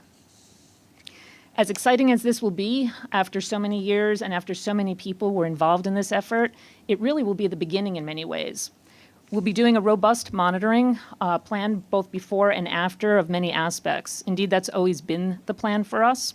And we have multiple commitments for that monitoring in the final environmental assessment. For example, we'll be doing air quality monitoring both before and after, and we'll be monitoring passenger volumes on a handful of stairways and escalators, what we call station elements, both in MTA's transit system and potentially in Hoboken. There are mitigation measures committed to in the final EA should they be needed. We're also going to be monitoring traffic volumes, transit ridership, taxi and FHV use, and parking, among other areas. On this point, I just wanted to mention, we have been receiving a lot of comments and questions. You heard some of them here today. We'll be hearing more in the coming weeks, I'm sure. And I just want to take a moment to remind people that the final EA is still available on our website. It includes detailed analysis in multiple resource areas. Among these were the highways and intersections, parking, pedestrians, bicycles, transit, air quality, noise, visual resources, social conditions, environmental justice, and that's not even all of them. In transit in particular, there was great detail offered in both Chapter 4C and the related appendix. Together, they total 250 pages, but there's a wealth of information in there. We reviewed multiple lines and stations across the region, and again, as I mentioned, all the way down to transit elements that we will be monitoring. Finally, I know this has also been of concern, we will be doing regular reporting on multiple aspects of the project. All of this information will be updated on a regular basis, and the data will be provided at least biannually as it becomes available and the analysis is completed. We're also going to be ensuring that all of this data is available as open source data format to the greatest extent possible. So thank you all, thank you to the board, and stay tuned. Okay, so procedurally, we're going to have a discussion, but first I'm going to make a motion. The TMRB's report and the related MTA staff summary has been distributed to our MTA board members. I'm making a motion to approve the action, which is to move the TMRB's recommendations into the State Administrative Procedures Act public comment process. May I have a second? Ms. Soren seconds. There's a motion on the table. Discussion is, the discussion begins. Anybody? Mr. Zuckerman? Thank you, Mr. Chair. Wow, it's been long in coming, and congratulations is a strong word, but I think it's important that we're here, and it means a lot to the city and the region. As your chair of finance, I have had a fairly easy job, I must say, compared to a lot of other eras of this organization, other finance chairs of other organizations. We have a legislature and a governor that have been committed to solving problems, and the fact that we have, as you described, the 5 zeros for the number of years is indicative of the relatively straightforward role I have. Now, what's the role of the finance chair and the finance committee? It's to identify sources of cash and uses of cash. That's a very simple way of describing what we do. Find the money and use the money. And I would tell you that what we have now with congestion pricing, we have uses that are necessary and we have sources that are fair. Let me just briefly mention each of those. On the uses are necessary. It's not bad to use a personal analogy because sometimes it helps. If you have $1 million house, you probably spend about $10,000 a year to keep that house upgraded. Fix the washer, dryer, fix a roof, something like that. We have a $1.5 trillion house, and then we spend about $10 billion a year. Now, 1% is just some very easy math, is $15 billion. So we're about $5 billion short of what we should even spend to keep the thing running. And that's if we're doing it just at 1%, but sometimes you have 2 roofs that leak, or sometimes you have a washer and the dryer go. So we're not even spending that much relative to the size of our asset. We're already at $47 billion of debt. We're spending 15% of our operating budget servicing that debt. Congestion pricing is necessary for plugging the gap of the building, the repairing, the fixing we must do. It is not a question. It is something we have to do as our responsibility. So as Jamie identified, the uses are necessary. Now, what about the sources? I think these sources are fair. First of all, I want to thank our TMRB. I know 4 of you very well. I know your former member obviously very well. I don't know the other John, but I know the 4 of you. And I know you in all different contexts, and it has been of great support and calm and clarity to have you there, because we know you care deeply for the city, you care deeply for fairness, and you represent many constituencies, some of which I'm a member of, whether the business community or other elements like Carl telling really wonderful jokes about the Koch administration, which I typically like to retell. I think I just told Sammy one about an hour ago. Anyway, I trust you've done it right, and listening to what you've reported to us, you have a balanced approach, a limited approach, and frankly, one that I think is very fair to all constituents, including I represent and live in Putnam County, New York. Look, the driver will pay a little more, and that's a real reality of it, but in fact, it's not that much different than if you take a family of four and ride Metro North in and then jump on the subway. It's not an egregious increase in cost, but ultimately, no one wants to pay more. I mean, nobody says voluntarily. When we do pricing studies at my firm, we don't get anyone saying, yes, please, I'd like to pay more for that video service. That's not generally something someone says they want voluntarily. But someone has to pay. Someone has to pay. And you've thought a way to make that a fair burden across a group. It is fairly shared. And this is the greatest city on earth. It costs a little bit of money to live here. And we all voluntarily want to be here, and you're doing it the right way. So I want to thank you for your work. I want to thank the chair, the governor, and the legislature for bringing this to us, and I'm ready to get started and vote on this.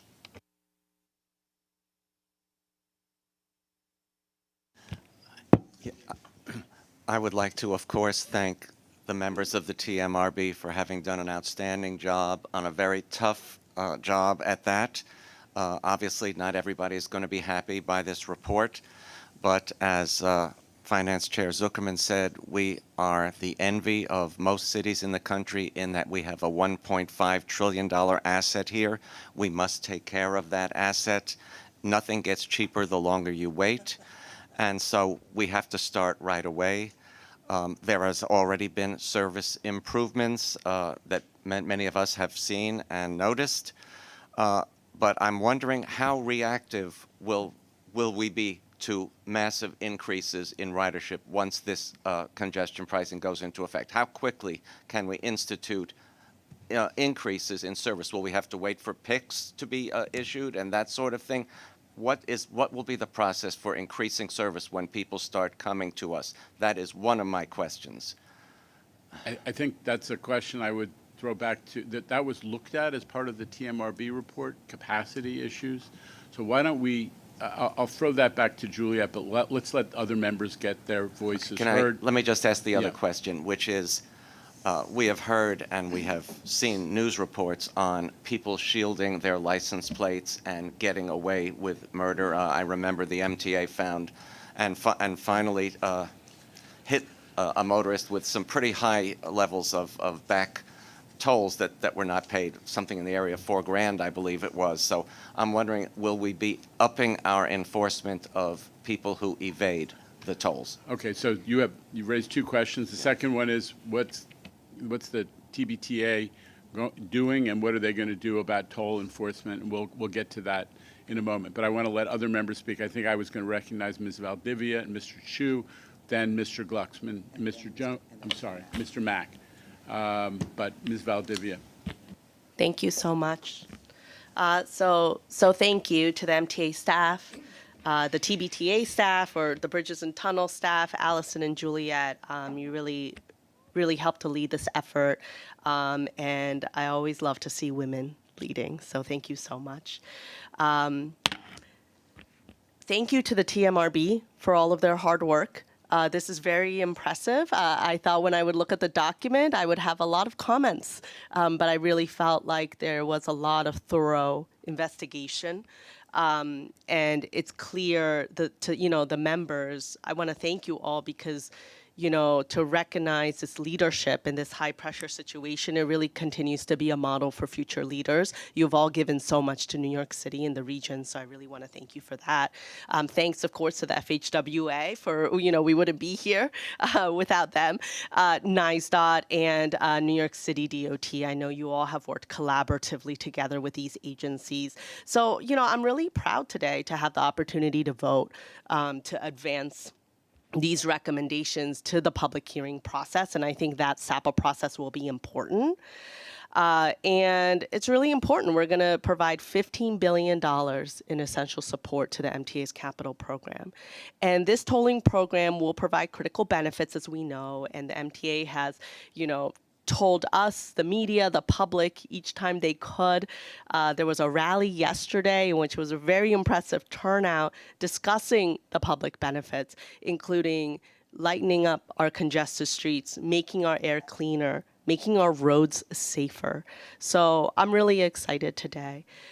One thing, though, I do want us to be thoughtful of, because this report could not be issued if I didn't have one comment, right? One thing I do want us to be thoughtful of, and I've thought about this meaningfully for the past week, I suppose, since we really got these recommendations. And I want to thank the individuals that I've been able to talk to, get my questions answered, really understand the intent of the TMRB, because that's really going to be important.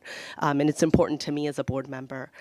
We really have to be thoughtful, of course, of those who shoulder the burdens of the new tolls, and super impressed by, of course, like Commissioner Zuckerman and other folks who represent suburban communities, because there is a burden that they will also have to endure. But I think about the yellow taxi industry a lot, and specifically about the yellow taxi drivers.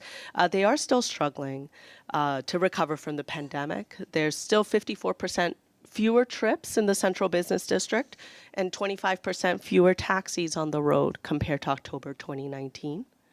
In fact, I actually think the TMRB did recognize the unique nature of taxis in this report by moving from an exemption from the per day fee.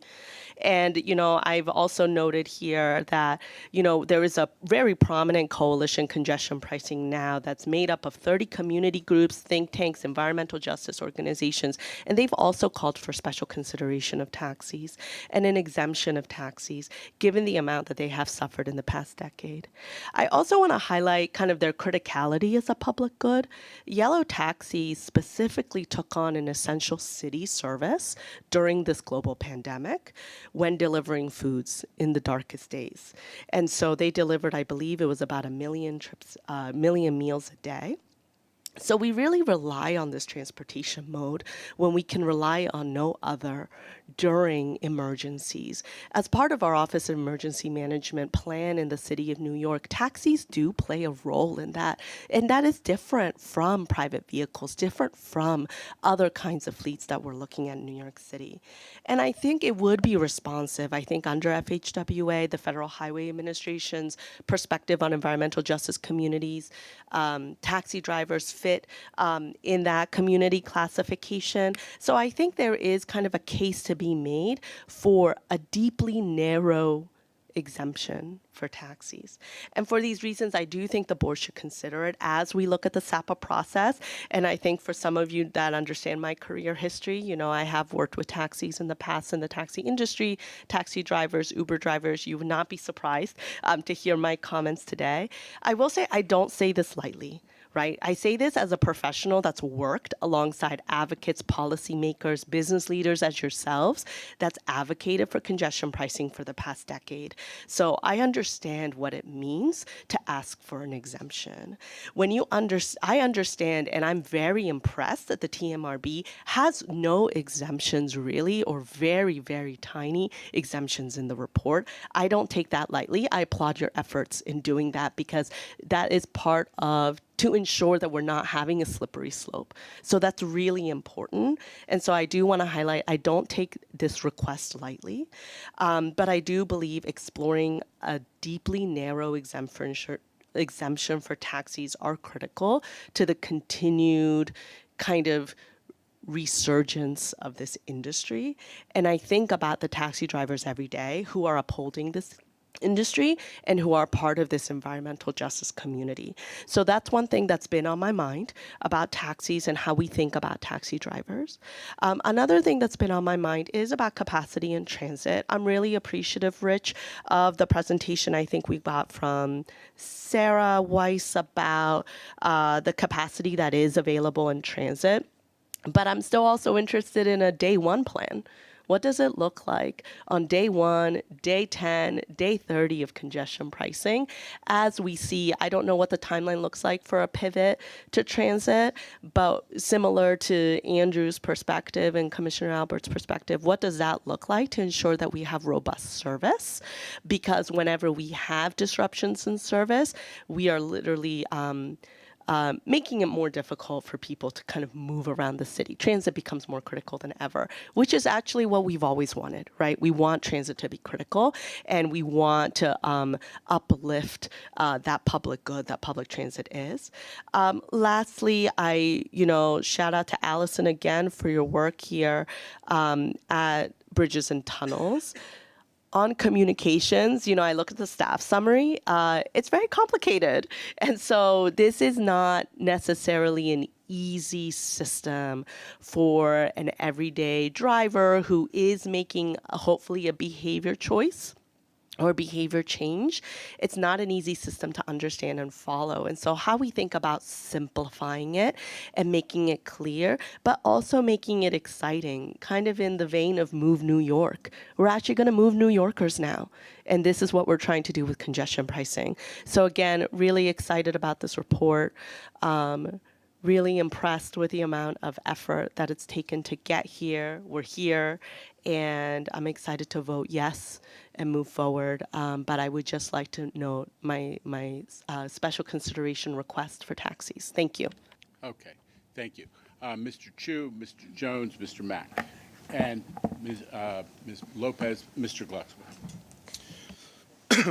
We were all a little nervous over the last few months of what we would get back, and certainly very curious, expecting to get this report prepared to, pour through pages and pages of exemptions and complicated scenarios. And I think I was more than pleasantly surprised to see this simplicity, which I think is not a reflection of anything but the very, very deliberate and considerate nature of which not only the staff but the TMRB approach this process.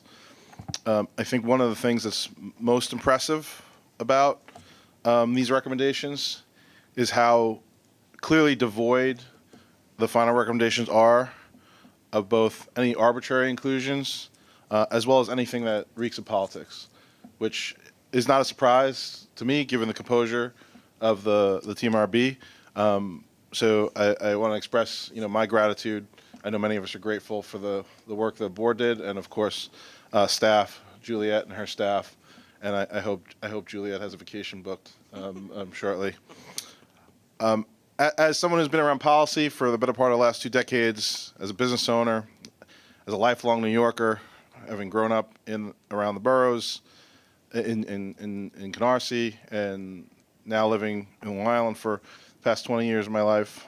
So someone who's commuted daily for 10 years from Long Island to the city, and now as someone who does business from Long Island to the city, I can't support this enough. I've seen the transition. I see how things have changed. I think it's instinctive to voice concerns, and rightfully so. We should be concerned. Everything we touch, we should be concerned about the impact.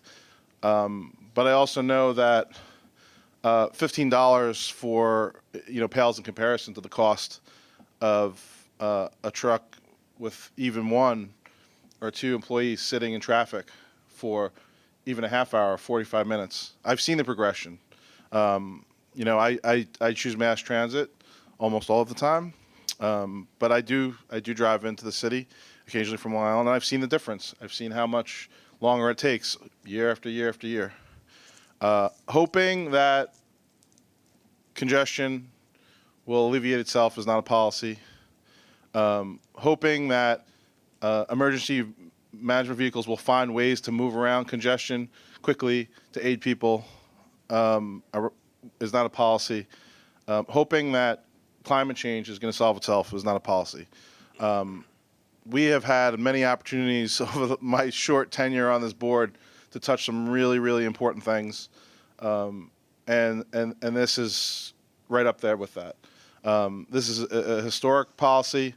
This sets a tone, as has been mentioned, as New York should, for the rest of the country on leadership.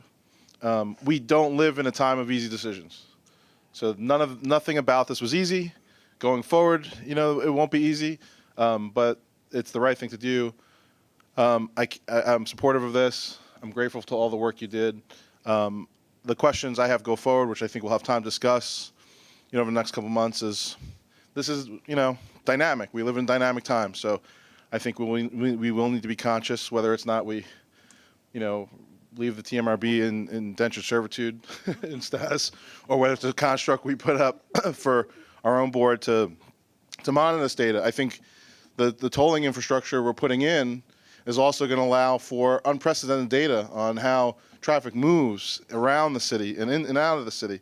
And I think that that's really important. And I think that, but there's nothing I've seen from the agency here and this body that doesn't lead me to believe that we'll be ready to respond to those things and adjust appropriately over time. So I support this, and I vote in the affirmative for it. Okay, Mr. Jones, Mr. Mack, Mr. Glucksman, Ms. Lopez, Ms. Barbas, Dr. Rizzo.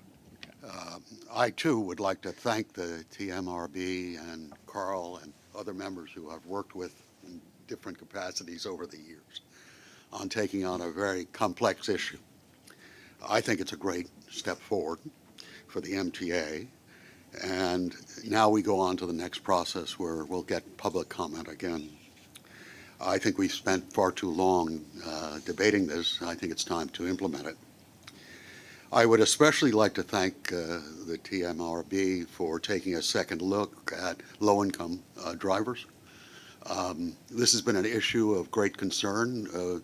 My organization, the Community Service Society, issued a report as far back as 2017 analyzing the fact that few, if any, low-income drivers from the 5 boroughs at least are driving into this sector. I think it came down to overall only about 4% of all drivers coming in, but only 2% of those with low income.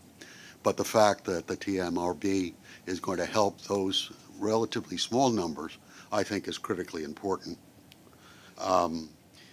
While I support overall, I do have one area of concern that I'd like to bring before the board, and that's on school buses. I know there was comment and concern by the TMRB that it was hard to deal with private vendors who were driving and providing school buses, but I think it's essential to provide some exemption, particularly for those with public school children. And I've been reassured by the city departments that, in fact, we can actually monitor to the child the number of public school students who are using these buses. I don't want to add another burden to the public education system and the charter schools.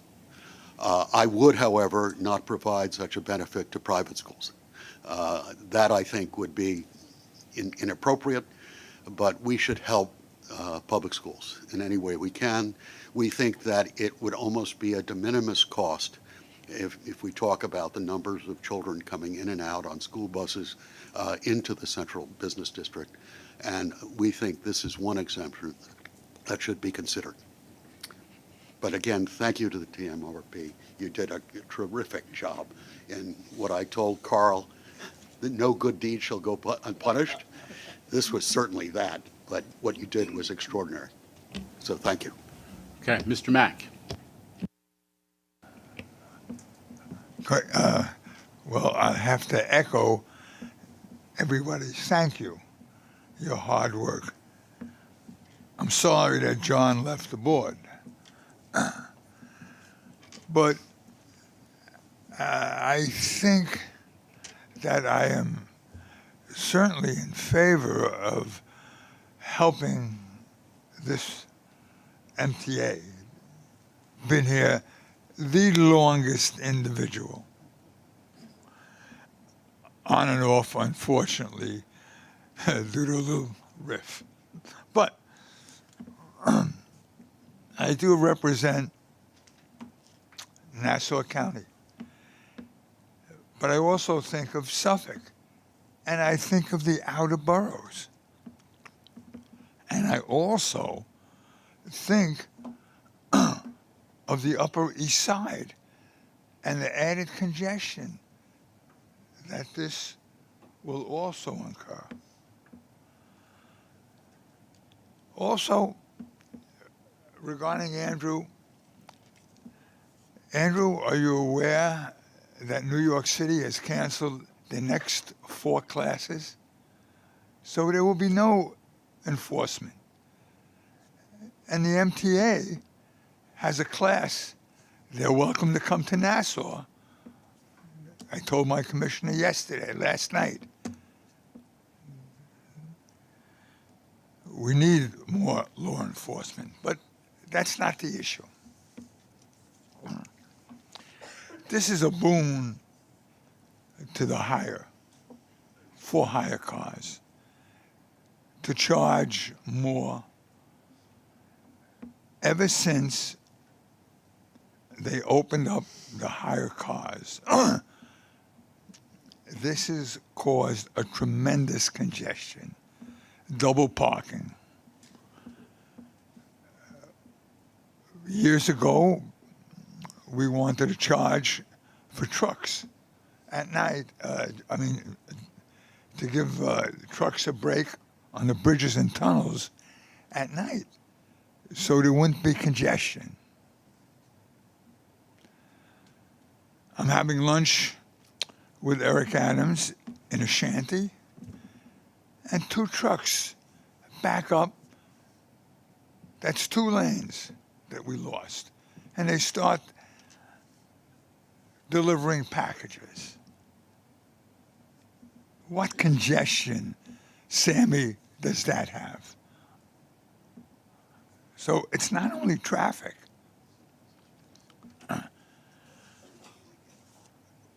We looked before at tolling all of the bridges, and there was about 5 or 6 that we could have coming in. Now, I'll tell you, the problem was that we couldn't put the toll booths in. It's a different story today. Maybe no one looked at that.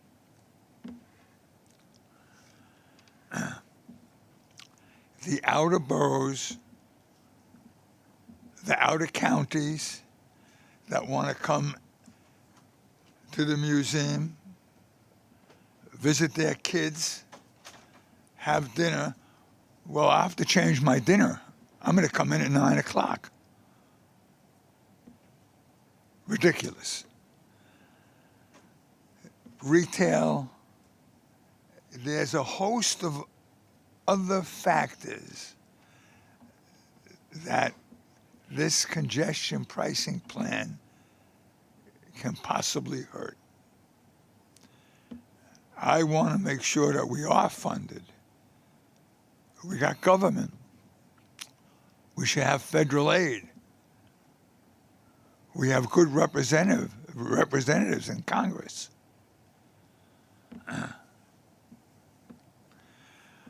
We're facing a possible recession. I hope not.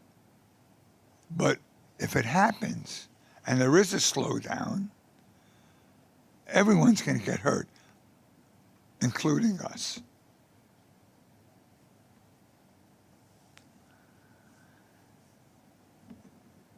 And I do agree with David about the taxis.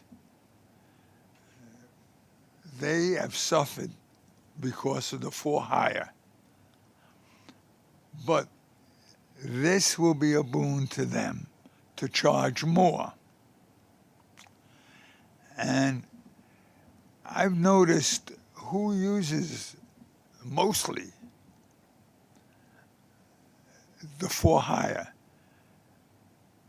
from 60th Street down going to work, young people. This morning, getting dressed, NBC was going over the number of individuals that are leaving New York. those that make over 69,000 a year, and those that make over 172. They're moving to the South, Florida, no income tax. Arizona just reduced their income tax. I just think that this is just an added burden. I know I'm a minority, but I've been here. I'm in business for the fourth generation. I could see what, God forbid, could happen to lower New York. Museums, restaurants, retail, parking lots. I can go on and on. And it's real. It's not just, it's $24. That's what it will be to go in and see your son or daughter, or to go to see a show, or to go to have dinner. I cannot vote for it, I'm sorry to say. And I would like to support it because the MTA needs the help. There's no doubt about it. But maybe there's other ways, tolls, federal government, other subsidies, other taxes. But I wouldn't want to hurt Lower Manhattan. And last not least, Jano, you're very well aware of the office market in Manhattan. The vacancy rate is going up, not down. I think, am I correct? Yeah, but the real estate community supports congestion pricing, so I think that Yeah, points I in the know, other direction. but I'm looking at it. By the way, I have no real estate, no business in Manhattan, so I have no axe to grind here. I'm just looking out for my fellow Americans. Thank you. Thank you. Okay. Mr. Glucksman, Ms. Lopez, Dr. Rizzo, Mr. Brown. I'm sorry, Ms. Barbas. Okay. All right. Okay. We're going to get to everybody, I swear. Thank you. Thank you to the board for all the fine work you've done. Funding the capital program is very important. I'll say it again. Funding the capital program is very important, but it shouldn't come on the backs of people who don't have a representative on the board, as I'm the only person west of Hudson in the New York area that's here today. And so I feel I have to speak up. The new capital program has nothing for Rockland County or Orange. Correction, Rockland I'll speak about. There's no direct rail access from Rockland County to New York. 20-year needs assessment has nothing for Rockland County in it either. And it's all about equity. Some small carve out for the 15, like possibly part of the $15 that there is, could be mitigated for Rockland County riders coming over the George Washington Bridge. That's all I have to say. Thank you. Okay. Ms. Lopez, I think, is next. Thank you, Mr. Chair. Thank you to the members of the board for your hard work, especially to dedicate such a long time during the summer to do this, and we truly appreciate what you've done. I was looking at the 5 key priorities that were listed, and I feel like number 5, which is keep it simple, should be number 1, because this is truly a document, and I think it was my colleague, Mr. Chu, who mentioned that we were expecting hundreds and hundreds of pages, and this 59 or so pages, or excuse me, less than that, 35 pages has made it extremely clear as to what we need to understand with respect to the structure there and the recommendations that you are providing. Similarly, it was also important for me to read the footnotes, just because this reminded me, and as I believe Allison had mentioned, that the MTA has committed with respect to the final environmental assessment on additional monitoring, reporting, observations. And I think it's important for me to revisit that list, and perhaps for all of us to revisit that list, and perhaps to make that particular section available to the public so that they know that there is a lot more work to do in terms of how we are moving forward with this. One of the questions that I had, obviously, as I was looking at the footnotes, was the low-income discount plan should continue for 5 years. I don't think 5 years is enough, but at the same time, when we reference low-income riders, for me, it would be important to know how are we identifying low-income riders? Is it based on the federal poverty level? Is it based on the area median income? Is it based on another set of data? And how will we let them know? Because if I'm reading this correctly, they will have to register to receive the credit or the discount that they're going to get. So I think it's important for low discount riders that would be eligible for this to know how to go ahead and access that. The other point that I wanted to make, going back to, I think my colleague David Jones mentioned with respect to school buses, I know most of his comments had to do with city schools, but in addition to being in this board, I'm also a PTA member of my kids' school, and I feel like I've been a PTA member for a very long time as a parent. Having said that, I know how expensive it is to pay for field trips, to pay for insurance when we are hiring school buses to take the kids, in this case it would be into the city from the neighboring counties. As a Westchester County representative living in a community where sometimes it's extremely challenging to pass school budgets, and considering that the school budget process, the vote is in May, it would be really important for school districts to know how this would impact them should they have to plan ahead in terms of any type of transportation that they would have to do into the city. Because truthfully, an additional layer of tax could definitely make or break on the number of field trips or rides that kids have into the city, and I would hate for children to not be able to have that opportunity to come into downtown and explore the many different opportunities that are there for them. And then last but not least, I do have more questions, but I think it's more operational in nature. I sent an email to Juliet, so whenever you have a chance, I would love to get the responses. So thank you, that was it. Thank you, Ms. Lopez. Dr. Rizzo, and then I've been informed I've been overlooking Ms. Malhotra, who's been trying to get our attention on video. Dr. Rizzo, Ms. Malhotra, Sure. Mr. Brown, and Ms. Barbas. Sure. Thank you. I want to start off by echoing my thanks to the TMRB and all relevant stakeholders. While I am generally supportive of congestion pricing, given the environmental impact, safety implications, and the capital program, I am not supportive of any policy that may perpetuate health disparities. I am concerned that not carrying forward some of the proposed exemptions is a significant concern, particularly for individuals with medical appointments, especially for those who are or belong to a vulnerable population. It is not lost on me that this is a tall order, but all of us in this room face tall orders, and I'm categorically positive that we do not capitulate but rise to the challenge. I wanted to keep my remarks brief, so in conclusion, as a physician who works in healthcare and as an advocate with lived experience who is a vast consumer of healthcare, this city possesses unparalleled world-class medical care. In my mind, it's our crown jewel. We must work as diligently as possible in our pursuit of creating less friction in an already complicated system. Thank you very much. Thank you. Ms. Malhotra, I believe.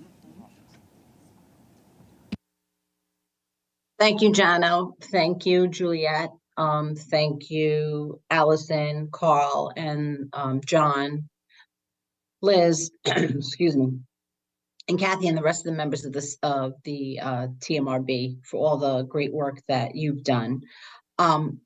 I've been working on congestion pricing since 2008 when then Mayor Bloomberg went up to Albany to ask for congestion pricing.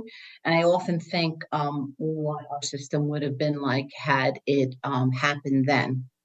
So I applaud the Governor Hochul, for finally making this a reality. I think congestion pricing is going to help us create a much better transit system, a much cleaner city with less gridlock. I'm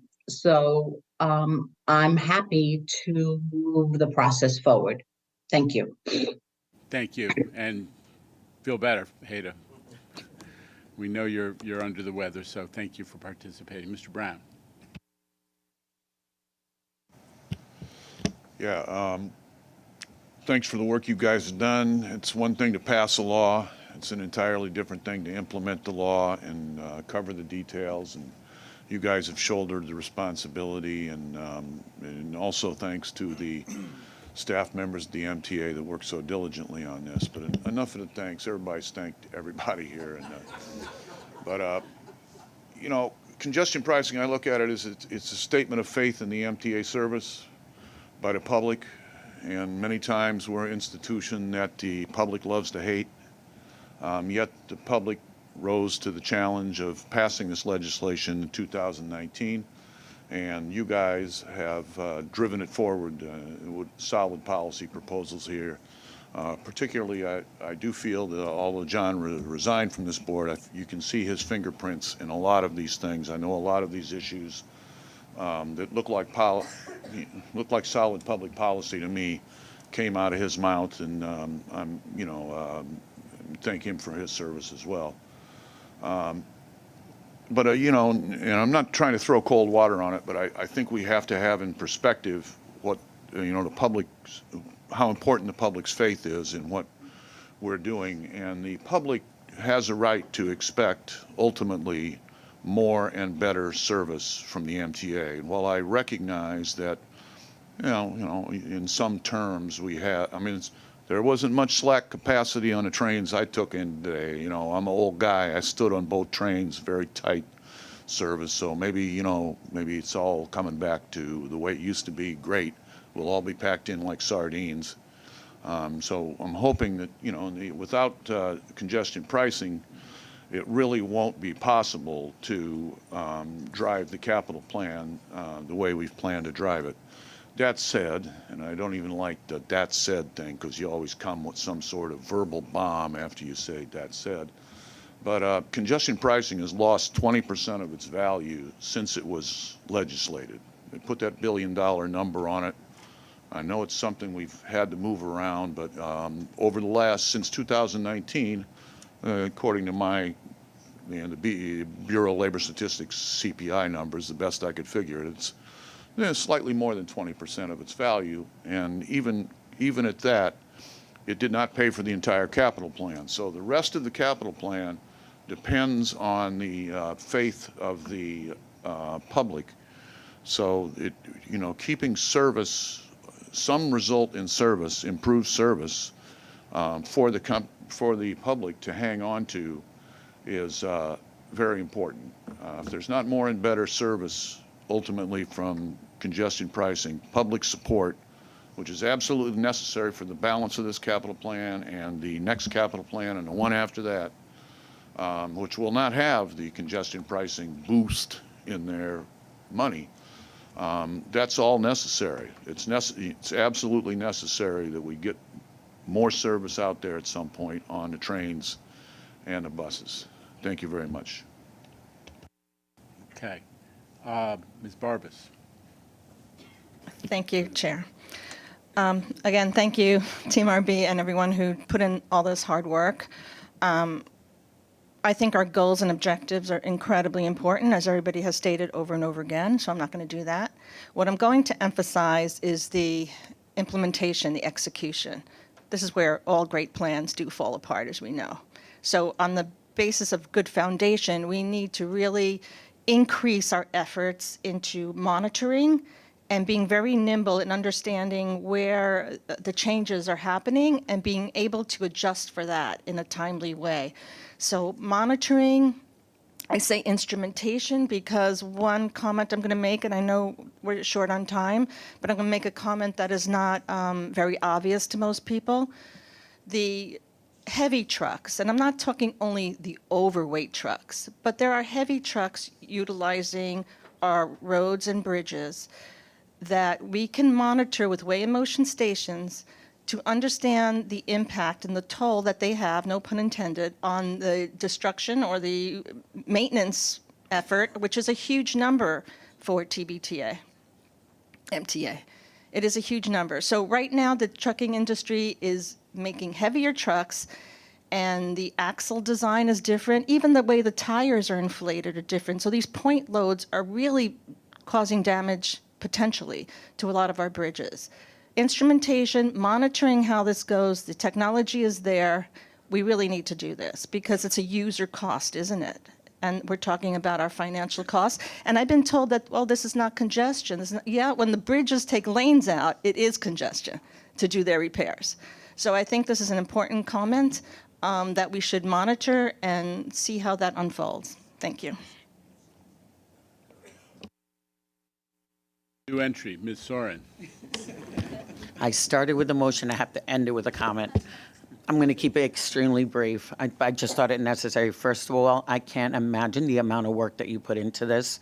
Representing an outer borough, one that's always had concerns about carrying the brunt of decisions made for Manhattan. I've been asked a million questions, and when I've been speaking about this in the last week, it's incredible to me that I'm actually able to talk about it and answer questions and have a real conversation. And that means a lot because the trust was putting me to voice on behalf of the borough, which I do very proudly. So congratulations. I'm really looking forward to starting this process, hearing what all the constituents and all the consumers and everybody who's being impacted, listening to what they have to say. And I'm anxious to get this process moving. Congratulations for the incredible work. So of course you can count on my vote. Okay. Anybody else wishing to be heard? Okay. So a couple of questions have been raised. We want to answer those. And before we go to a vote, first question was the readiness of the TBTA team, the Bridge and Tunnel team, to do toll enforcement. Kathy Sheridan. Thanks, Chair. So we have a very aggressive approach to revenue recovery, and there are two arms to that. There's our administrative arm and also the very public-facing, enforcement you see at our facilities. So in 2023, just through mid-November, we are 67% higher in our revenue recovery than in 2022. So we've already recovered almost $32 million in revenue. And we have some partnerships that we're looking at with the city and also our state agencies that we are going to ramp that up through 2024. I think you'll hear more about that in our December committee meeting, but we are taking this very seriously, and we intend to keep ramping it up and recover as much of the revenue that we're losing as possible. Any questions about how serious they are? Go see that parking lot filled with Mercedes and late model Bugattis that Kathy Sheridan has now in TBTA's possession. So I'm going to, the question about school buses, I will try to answer that. We got the message of the TMRB's report that we do want to exempt school buses engaged in pupil transportation. Mr. Jones has narrowed that in his view a little bit, but that's work that needs to take place about how do we identify school buses, most of which are operated by private companies that are carrying public school students versus school buses that are functioning as party buses or otherwise. So that work is now going to begin, but it's clearly a recommendation of the TMRB and the MTA has taken that one to heart. I think the other question was low-income definition, the definition of low income. I think Ms. Lopez raised that. I'm pretty sure that the answer is it's $50,000 a year. It was set at roughly twice the national poverty standard, roughly twice the national poverty standard. We've all gotten familiar with these standards because fair fares, we're trying obviously to raise that up in tandem with the city as well. But the remaining question I think that was on the table unanswered had to do with readiness of the transit system to absorb the projected 80 to 110,000 additional transit commuters projected as a result of the implementation of congestion pricing. I'm going to throw that one to Juliet. Okay. Sure, and this topic came up in the third TMRB meeting, so we did look into it. Not so much with members of the TMRB because it's more of an MTA issue, but with several folks here on the MTA side. And some of the results of that analysis were presented on Wednesday last week by Sarah, but I'll just sort of go over it quickly. So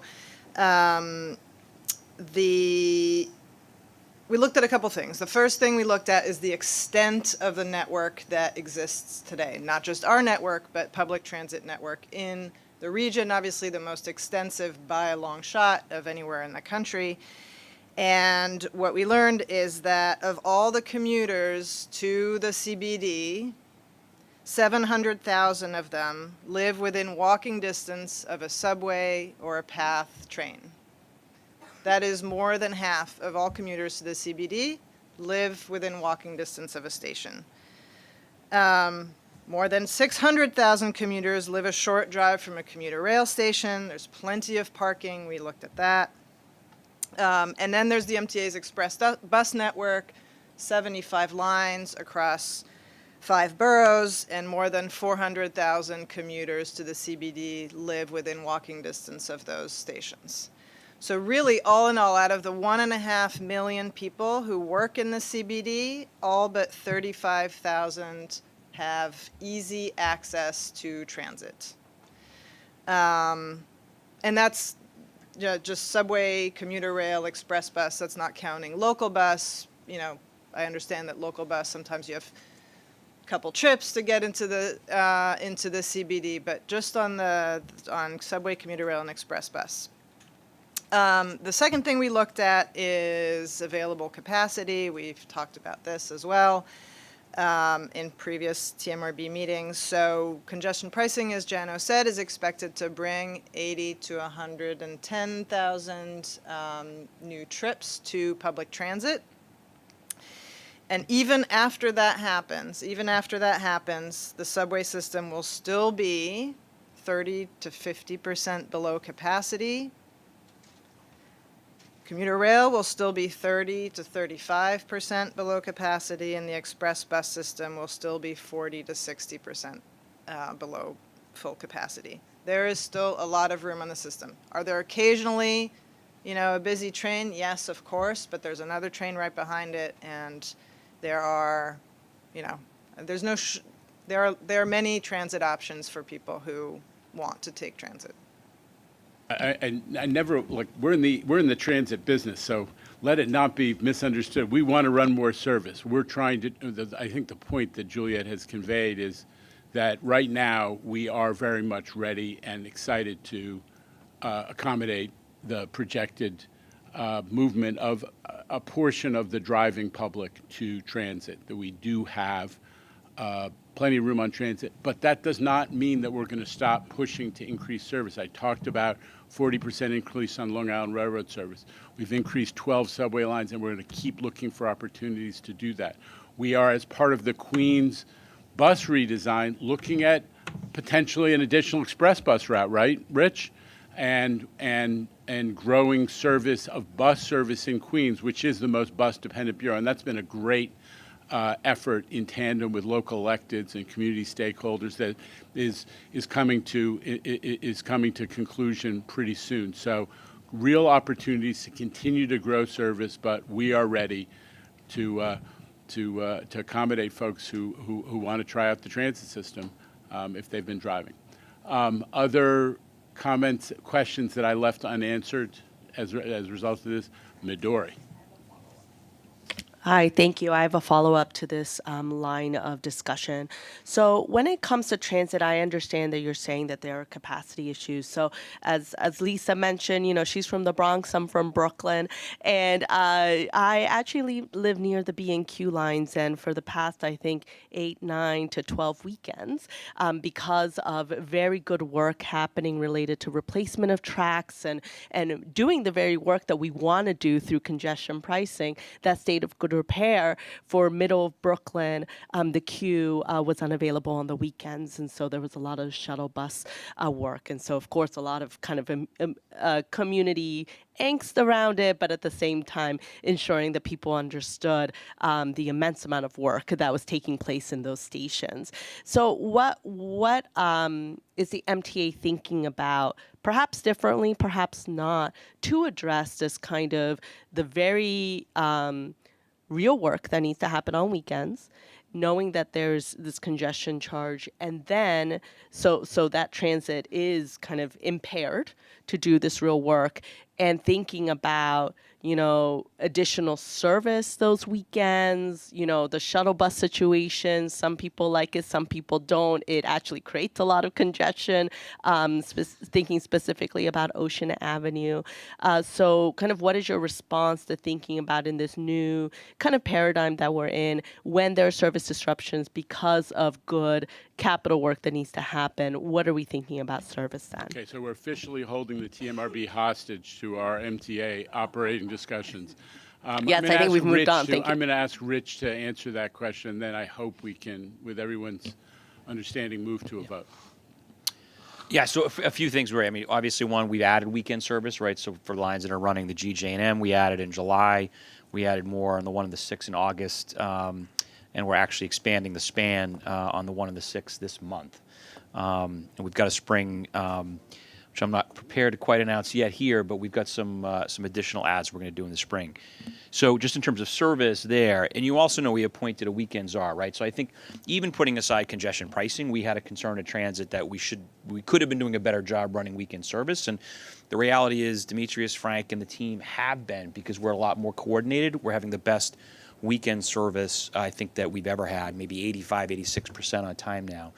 But the reality is also true. I mean, this is the reason why we need to fund this, because the massive capital program will a lot be related to New York City Transit, which is in desperate need of upgrade. And we're going to have to manage that project by project, right? So staying on top of like the direct fixation track fixation project we have ongoing as an example.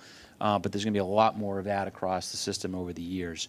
So, and then lastly, I would say, you know, we worked very closely with Lizette and the HR team to making sure we've got the pipeline of those bus operators, for example, right? So the capital program ask is pretty large the next couple of years, and making sure we've got enough folks to be able to handle that is something Jamie and Lizette and I have been really working very closely on, assuming that this passes and we're able to get a lot of work done. With that, I'm going to ask for a vote unless there's additional discussion that must take place.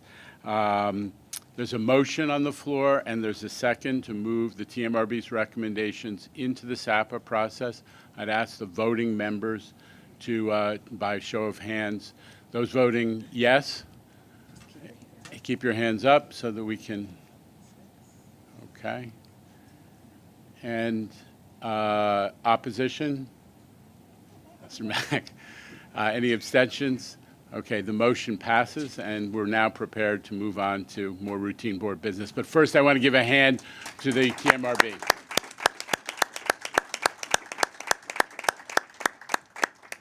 Thank you again for your tremendous service. From the sacred to the profane, the minutes have been, the October board meeting have been distributed to members. Are there any corrections or omissions? Mr. Albert is distracted, so I'm going to say no corrections or omissions. And no corrections or omissions. They are approved as distributed. Board Member Mack, would you, we lost Mr. Mack. All right, I'm going to move on to railroads. Mr. Chu? Chair, the Joint Railroad Committee met last Wednesday and has no items to report. Thank you, Mr. Chu. Ms. Soren, would you deliver transit? Ms. Mahalsis' absence. Mr. Chair, the Joint Railroad Committee met last Wednesday, and there are no items to report. New York City Transit. New York City Transit. Sorry. Next one on your list. No, that's all I have. That's all she was giving. Okay. That's all I was getting. All right. That one's on us. But the Transit Committee met on Wednesday, and I believe there are no items to report. Thank you. Ms. Barbas, Capital Committee. Thank you, Mr. Chair. The Capital Program Committee met Wednesday and reports the following. Construction and Development has 2 competitive procurement actions totaling $122 million. The committee considered these items, however, a quorum was not present. Today, I move these items for board consideration. Okay, so there are 2 competitive procurement items totaling $122 million. They're in the book. Is there a second for those?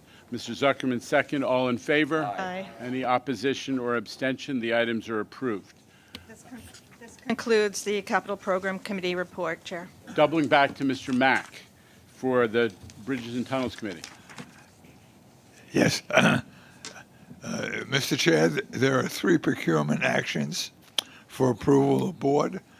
There are 3 competitive contracts totaling $10 million. The committee recommends these items, and I move them. Second. Ms. Barbas, all in favor? Aye. Any opposition or abstention? The items carry. Finance Committee, Mr. Zuckerman. Thank you, sir. The Finance Committee met last Wednesday, and reports the following. There are no actions for board approval. There is 1 competitive procurement for $12.8 million. The committee recommends this item, and I move it. Second, Mr. Chu, all in favor? Aye.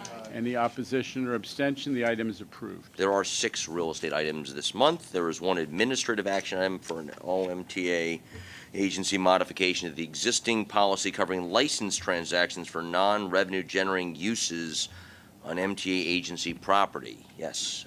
In addition, there are 3 transactions for New York City Transit, 1 for Bridges and Tunnels, and 1 for Metro North. The committee recommends these items, and I move them. Second. Ms. Lopez, all in favor? Aye. Any opposition or abstention? Thank you. The real estate items are approved. And this concludes the Finance Committee report. And that brings us to, we've concluded today's agenda items. May I have a motion to adjourn? Thank you, Mr. Mack. Thank you, Dr. Rizzo. All in favor? The meeting is adjourned.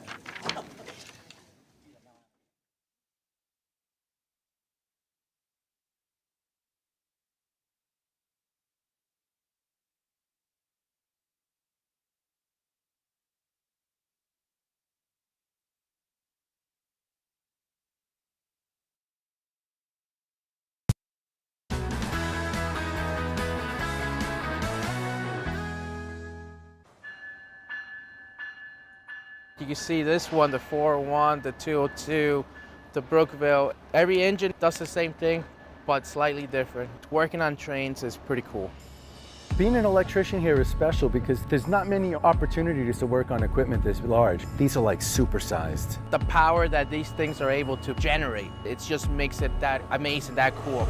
These engines are diesel engines. It uses diesel power to create electrical energy, and that's what propels these trains.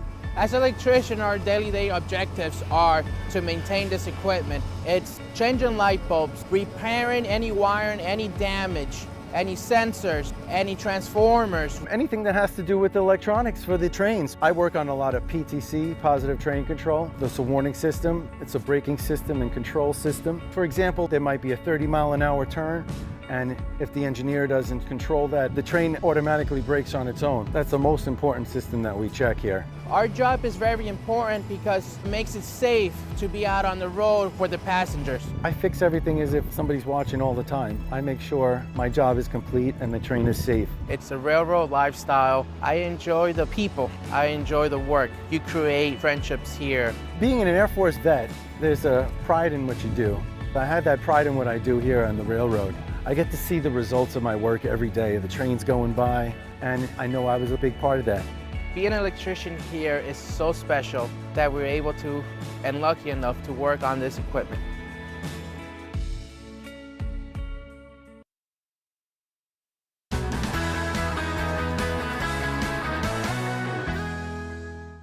What does a bus operator do?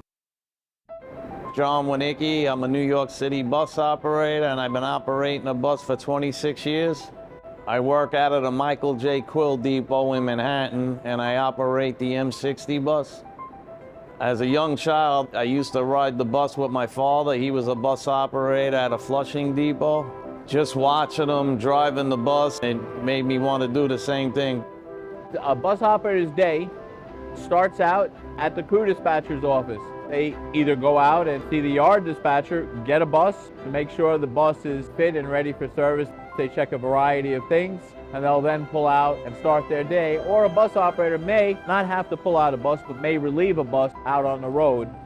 I really enjoy driving the bus. There's a lot of responsibility, different challenges, definitely the heavy traffic, a lot of bicyclists, scooters, cars cutting you off. Could be a little crazy at times. Some of the challenges a bus operator faces on a day-to-day basis are heavy traffic conditions, and they have to be able to deal with different customer issues while driving this large vehicle in some really difficult conditions where they have to be very vigilant. The big part of the job is customer service, dealing with a lot of types of people. A lot of customers are grateful and they thank you and makes you feel appreciated that you got them to and from their destination safe as possible. The role of a bus operator is probably one of the most maybe understated jobs of importance for New York City. The professionalism, the tough job that they do on a day-to-day basis is invaluable. Those bus operators keep New York City moving.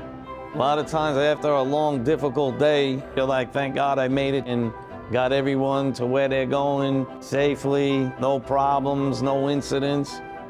Kind of makes you feel proud at the end of the day.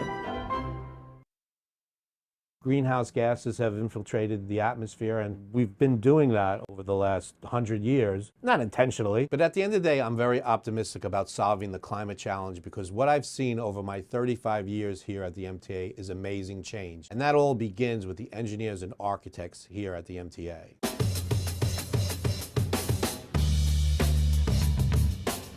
I started here in 1987 as an assistant environmental engineer, and I worked my way up to chief environmental engineer. So I've always been in the environmental compliance section. Now I was actually being proactive, collecting rainwater to prevent flooding, making sure we have recycled materials, making sure our construction and demolition debris is recycled as opposed to just landfilled. My signature project here at the MTA was the Mother Clara Hale Bus Depot. The building includes a green roof, which is a vegetated roof which absorbs rainwater, absorbs carbon dioxide, adds an extra layer of insulation to the roof, and also absorbs floating particles in the atmosphere. There's also a rooftop rainwater collection system which drains into a 50,000-gallon tank, and we use that rainwater to wash the buses. But we also use the wash water and we recycle it. We filter it and then we keep using it again and again. The building is gold certified from the United States Green Building Council, and people still come to the depot to tour it now more than 8 years after its completion. As a college professor now, after 25 years in the business, you realize that what you know, you have to pass on. So I think when I came to MTA in 1987, there were a lot of people that were lots of experience, and I realized that I needed to learn from them. We have done a great job here at MTA making our system more sustainable. Mentoring was a big deal when I first started here at MTA, and I think it's something MTA does a great job at. Because in order for us to be successful, we have to have a process where people learn from each other.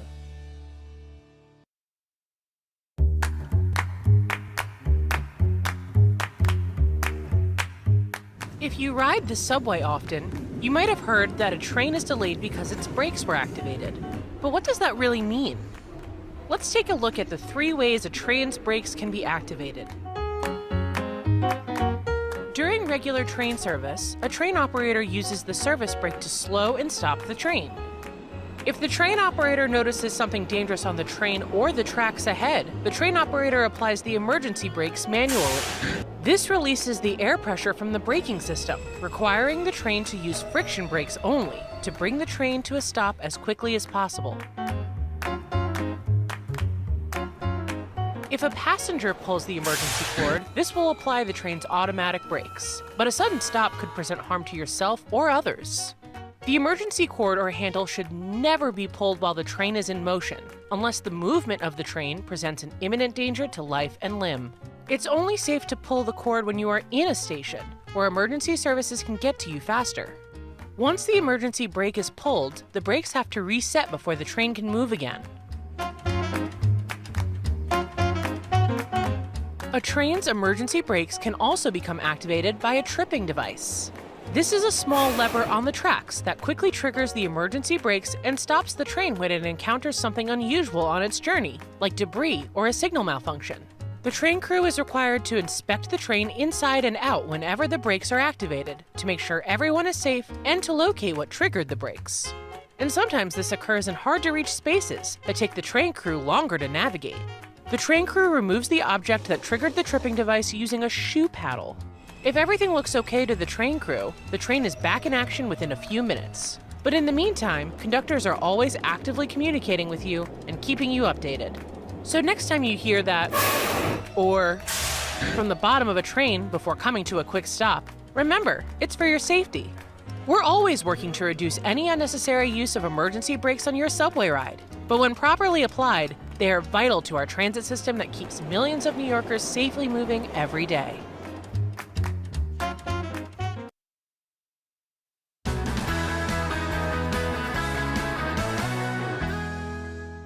What does the mobile wash team do?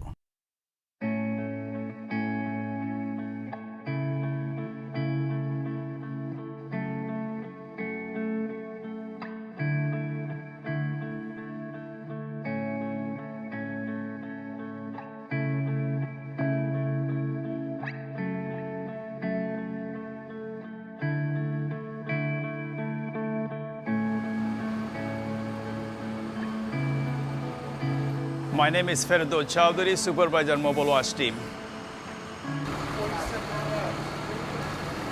Mobile Wash unit has a big job in the system. They clean the station. And not only cleaning, in between you have to help customers. We take the truck, we take the equipment, we come to the station and clean the station. I inspect it, and after that, I'm gonna take the pre-job meeting with my team. I have to let them know this is the place we have to concentrate our mind, we have to do the job. First of all, we have to barricade the area. People cannot get in there. We have to put the soap, let the soap for 10 minutes so that the floor can suck the soap and open the dirt. After that, we use the steel eagle machine. When you finish the steel eagle machine, we have to use the pressure gun. Because the steel eagle machine, sometimes it cannot reach all the way in the corner, around the column, in many other places. So we have to use the pressure gun. 4 o'clock, 4:30, we finish the job, pack up the equipment, and go back to the Quay State Depot. When customer come to us, say thank you, we feel good. And when our boss say, oh, you do the good job, we feel good, because then we are happy not with the money, with the appreciation.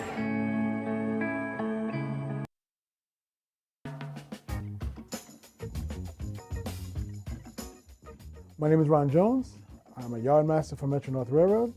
I've been with the MTA for 17 years now, and I work in North White Plains Yard. North White Yard, over. Not all trains go to the last stop and change ends. In between runs, the train's got to get mechanically checked. The car cleaners have got to clean the inside. And in many instances, the train's got to get fueled, our diesel trains. There's one point of contact for all of that, and that's what the yard master does. So basically, in layman's terms, I'd say we run the garage or the parking lot. That's what the yard master does.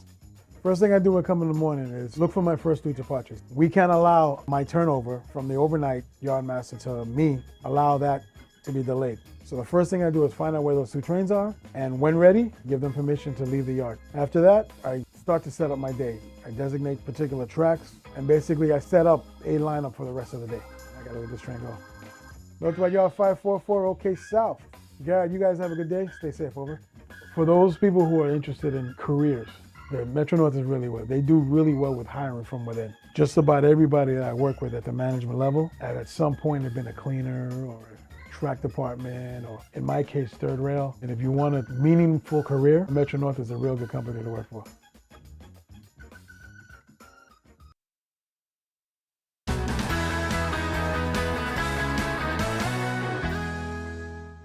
What does a welder do?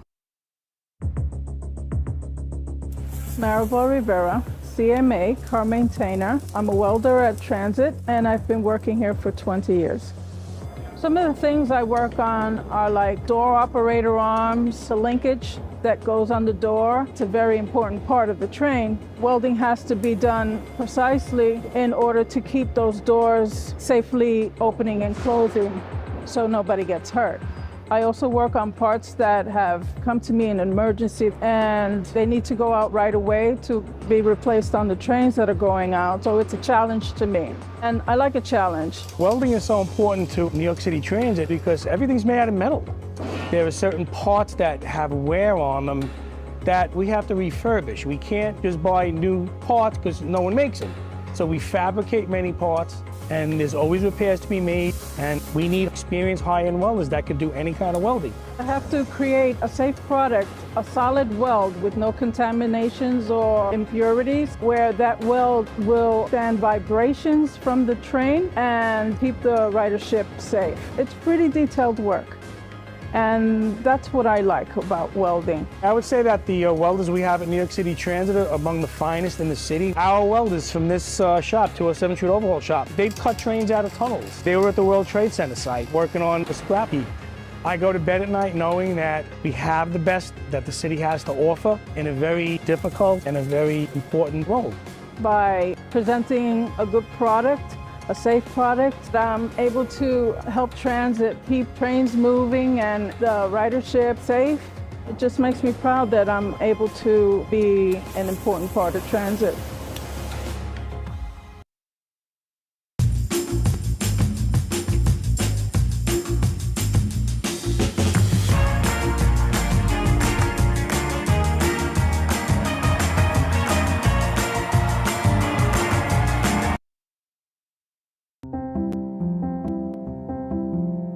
Hello and welcome to MTA Arts and Design's Guide on Bloomberg Connects.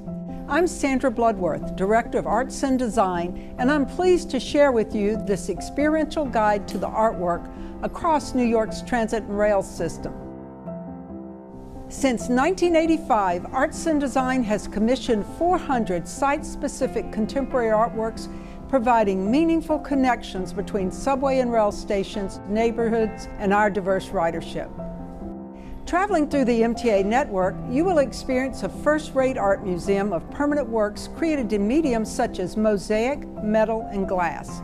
You may also discover our extremely popular temporary art programs through Music Under New York performances, illustrated posters, photography light boxes, digital artworks, and poetry in motion. Use the new interactive map to locate artworks on your commute or plan your next adventure with our curated self-guided tours accessed through the homepage. Bloomberg Connect's digital guide makes information on MTA Arts and Design collection accessible to everyone interested in learning more. We invite you to begin your journey within New York's extraordinary Contemporary Art Museum.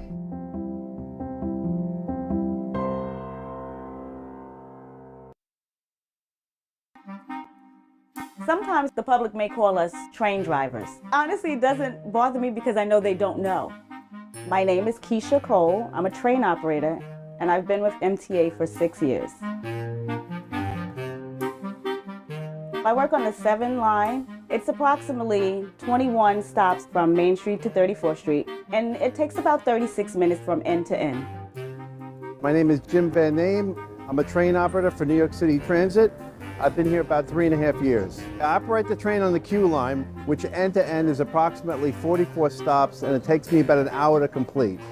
My earliest train memory is I was a kid. I got on the F train with my mom. The first time I was on the train, I was excited. It was fun. I was raised on Staten Island, and my friends and I used to take the Staten Island ferry over to the city, and we used to ride the train all over the place. That's probably where I got my first love of the subways. As a train operator, there are 2 different ways you can pick up your train.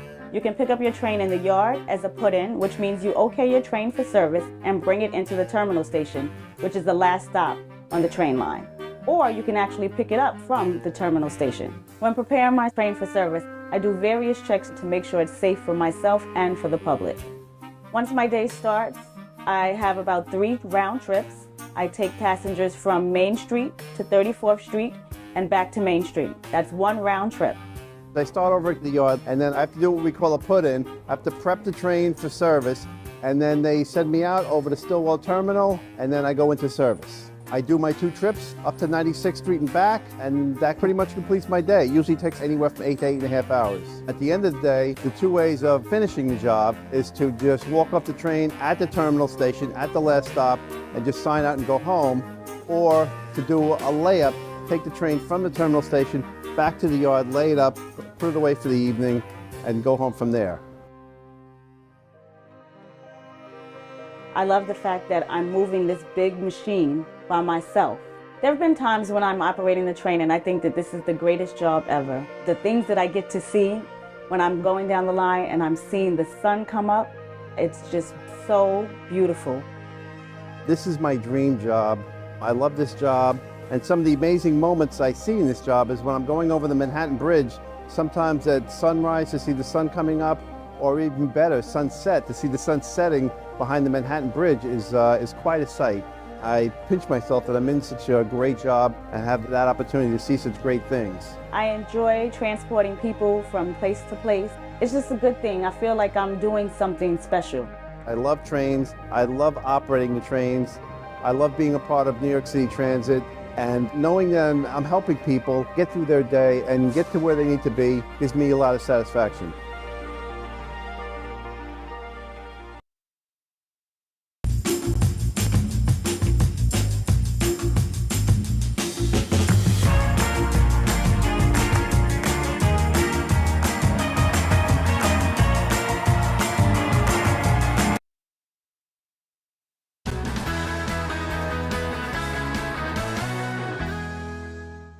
What does a system operator do?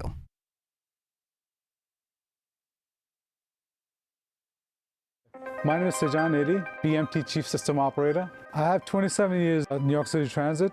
As a Chief System Operator, I'm in charge of the supplying of DC power, traction power. The system operator's responsibility is to oversee all the third rail power that we provide to run the trains in the New York City Transit system. The way that we power up the third rail is we get electricity from Con Edison. We go through our substation, which is converting the AC from Con Edison's high voltage into 650 volt DC, and then from there going into the third rail, which power the trains. A typical day for system operator involves general order. General order, or GO, it's a planned work outage.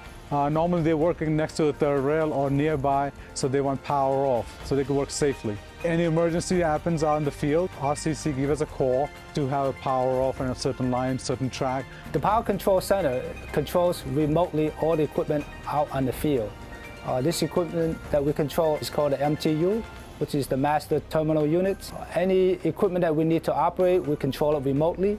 We take power off instantly by operating these buttons on the board. Red means the power is on. When it goes green, that means the power is off to that track.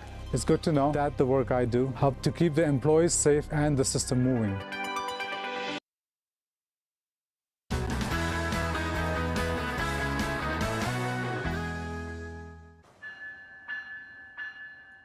You can see this one, the 401, the 202, the Brookville. Every engine does the same thing, but slightly different. Working on trains is pretty cool. Being an electrician here is special because there's not many opportunities to work on equipment this large. These are like supersized. The power that these things are able to generate, it just makes it that amazing, that cool. These engines are diesel engines. It uses diesel power to create electrical energy, and that's what propels these trains.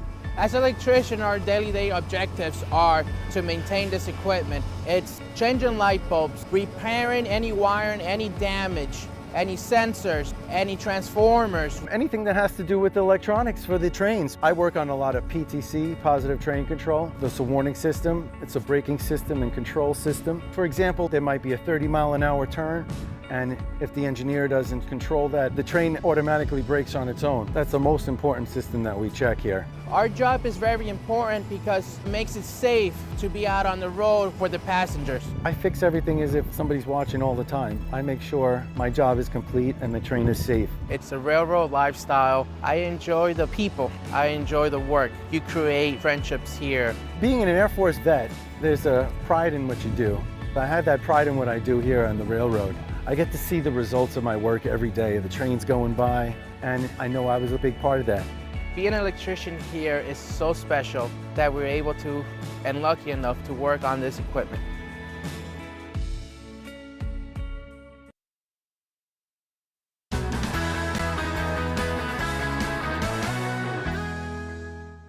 What does a bus operator do?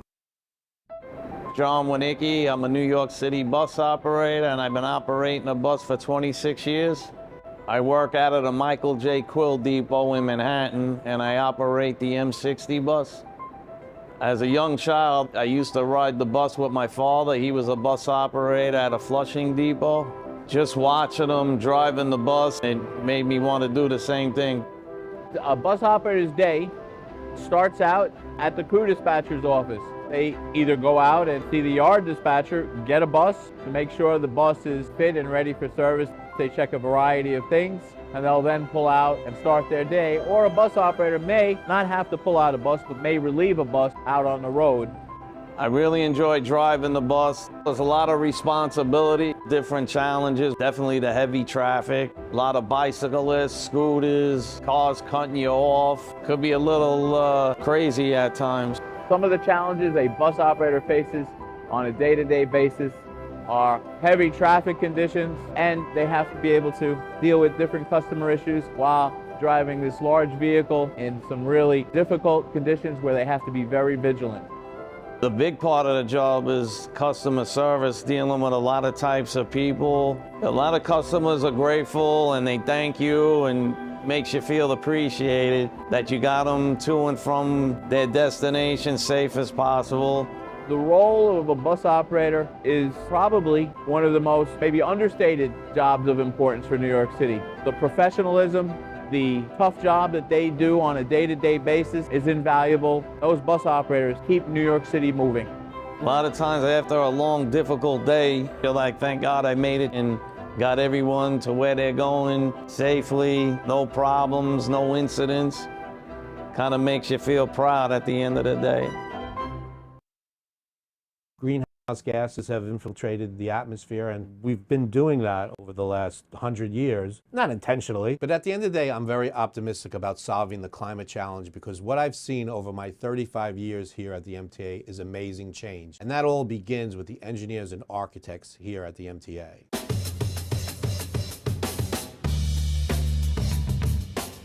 I started here in 1987 as an assistant environmental engineer, and I worked my way up to chief environmental engineer. So I've always been in the environmental compliance section. Now I was actually being proactive, collecting rainwater to prevent flooding, making sure we have recycled materials, making sure our construction and demolition debris is recycled as opposed to just landfilled. My signature project here at the MTA was the Mother Clara Hale Bus Depot. The building includes a green roof, which is a vegetated roof which absorbs rainwater, absorbs carbon dioxide, adds an extra layer of insulation to the roof, and also absorbs floating particles in the atmosphere. There's also a rooftop rainwater collection system which drains into a 50,000-gallon tank, and we use that rainwater to wash the buses. But we also use the wash water and we recycle it. We filter it and then we keep using it again and again. The building is gold certified from the United States Green Building Council, and people still come to the depot to tour it now more than 8 years after its completion. As a college professor now, after 25 years in the business, you realize that what you know, you have to pass on. So I think when I came to MTA in 1987, there were a lot of people that were lots of experience, and I realized that I needed to learn from them. We have done a great job here at MTA making our system more sustainable. Mentoring was a big deal when I first started here at MTA, and I think it's something MTA does a great job at. Because in order for us to be successful, we have to have a process where people learn from each other.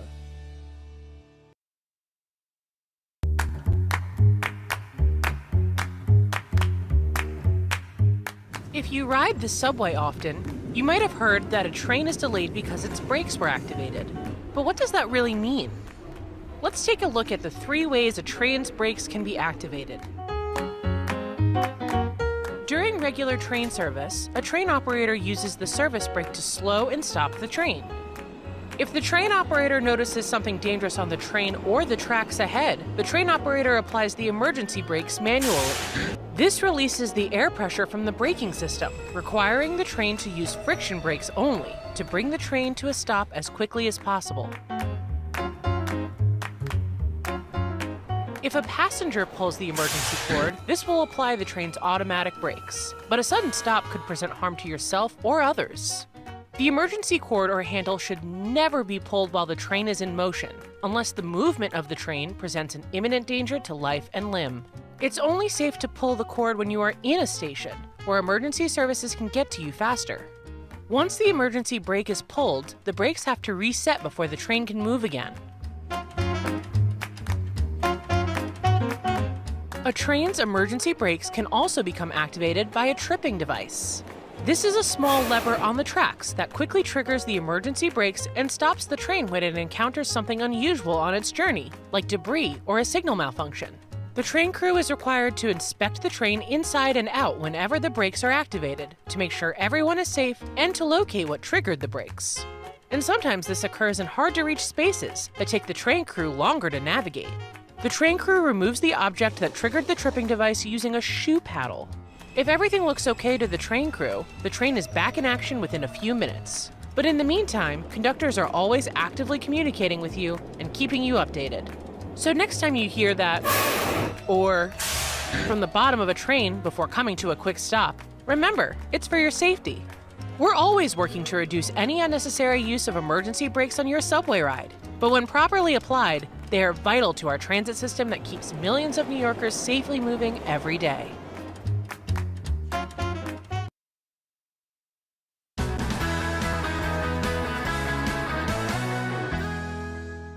What does the mobile wash team do?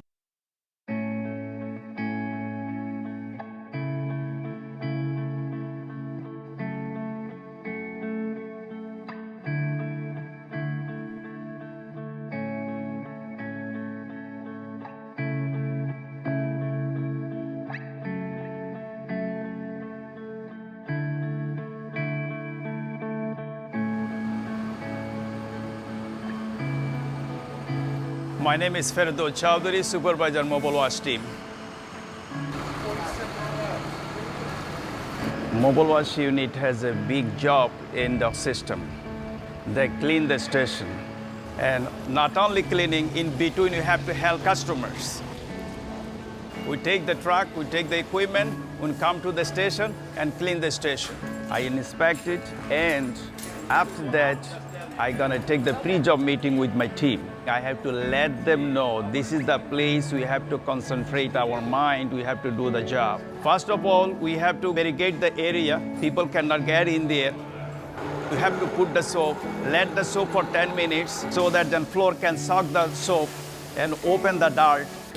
After that, we use the steel eagle machine. When we finish the steel eagle machine, we have to use the pressure gun. Because the steel eagle machine, sometimes it cannot reach all the way in the corner, around the column, in many other places. So we have to use the pressure gun. 4 o'clock, 4:30, we finish the job, pack up the equipment, and go back to the Quay State Depot. When customer come to us, say thank you, we feel good. And when our boss say, oh, you do the good job, we feel good, because then we are happy not with the money, with the appreciation.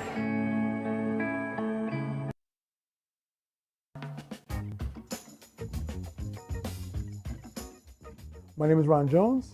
I'm a yard master for Metro North Railroad.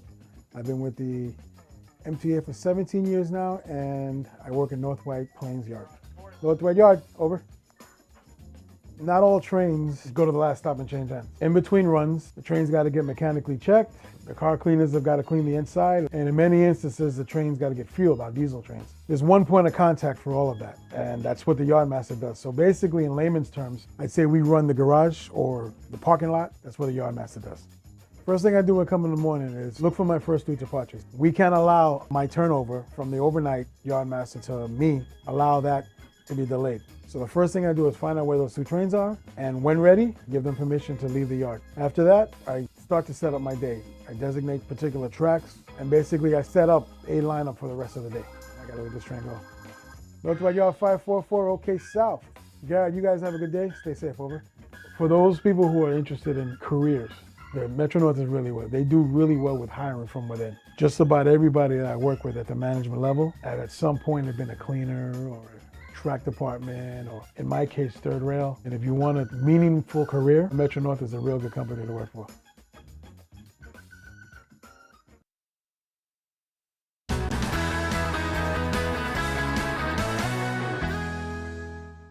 What does a welder do? Maribel Rivera, CMA, car maintainer. I'm a welder at Transit, and I've been working here for 20 years. Some of the things I work on are like door operator arms, the linkage that goes on the door. It's a very important part of the train. Welding has to be done precisely in order to keep those doors safely opening and closing so nobody gets hurt. I also work on parts that have come to me in an emergency and they need to go out right away to be replaced on the trains that are going out. So it's a challenge to me. And I like a challenge. Welding is so important to New York City Transit because everything's made out of metal. There are certain parts that have wear on them that we have to refurbish. We can't just buy new parts because no one makes them.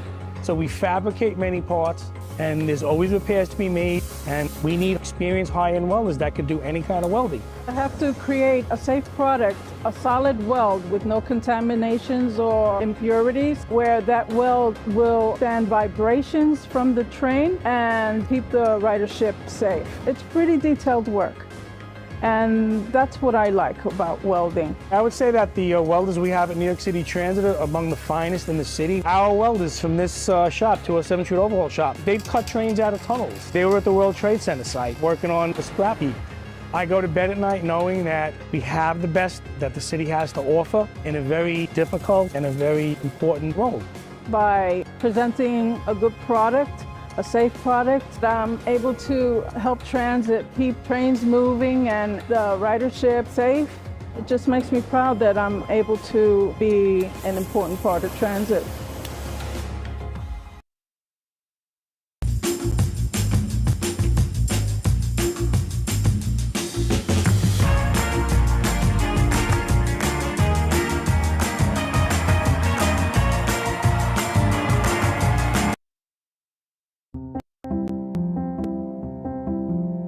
Hello and welcome to MTA Arts and Design's Guide on Bloomberg Connects. I'm Sandra Bloodworth, Director of Arts and Design, and I'm pleased to share with you this experiential guide to the artwork across New York's transit and rail system.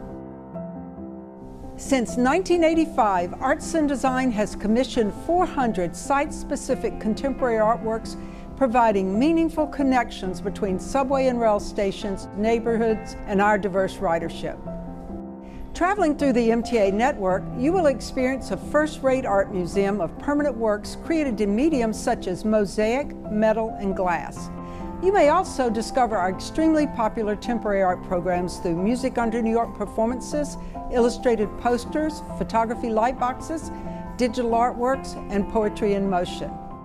Use the new interactive map to locate artworks on your commute or plan your next adventure with our curated self-guided tours accessed through the homepage. Bloomberg Connect's digital guide makes information on MTA Arts and Design collection accessible to everyone interested in learning more. We invite you to begin your journey within New York's extraordinary Contemporary Art Museum.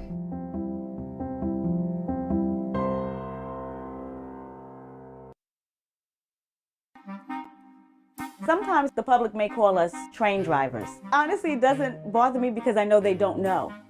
My name is Keisha Cole. I'm a train operator, and I've been with MTA for 6 years. I work on the 7 line. It's approximately 21 stops from Main Street to 34th Street, and it takes about 36 minutes from end to end. My name is Jim Van Name. I'm a train operator for New York City Transit. I've been here about 3.5 years. I operate the train on the Q line, which end to end is approximately 44 stops, and it takes me about an hour to complete. My earliest train memory is I was a kid. I got on the F train with my mom. The first time I was on the train, I was excited. It was fun. I was raised on Staten Island, and my friends and I used to take Staten Island Ferry over to the city, and we used to ride the train all over the place. That's probably where I got my first love of the subways. As a train operator, there are 2 different ways you can pick up your train. You can pick up your train in the yard as a put-in, which means you okay your train for service and bring it into the terminal station, which is the last stop on the train line. Or you can actually pick it up from the terminal station. When preparing my train for service, I do various checks to make sure it's safe for myself and for the public. Once my day starts, I have about 3 round trips. I take passengers from Main Street to 34th Street and back to Main Street. That's one round trip. I start over at the yard, and then I have to do what we call a put-in. I have to prep the train for service, and then they send me out over to Stillwell Terminal, and then I go into service. I do my 2 trips up to 96th Street and back, and that pretty much completes my day. It usually takes anywhere from 8 to 8.5 hours. At the end of the day, the 2 ways of finishing the job is to just walk up the train at the terminal station at the last stop and just sign out and go home, or to do a layup, take the train from the terminal station back to the yard, lay it up, put it away for the evening, and go home from there. I love the fact that I'm moving this big machine by myself. There have been times when I'm operating the train and I think that this is the greatest job ever. The things that I get to see when I'm going down the line and I'm seeing the sun come up, it's just so beautiful. This is my dream job. I love this job. And some of the amazing moments I see in this job is when I'm going over the Manhattan Bridge, sometimes at sunrise to see the sun coming up, or even better, sunset, to see the sun setting behind the Manhattan Bridge is quite a sight. I pinch myself that I'm in such a great job and have that opportunity to see such great things. I enjoy transporting people from place to place. It's just a good thing. I feel like I'm doing something special. I love trains. I love operating the trains. I love being a part of New York City Transit. And knowing that I'm helping people get through their day and get to where they need to be gives me a lot of satisfaction.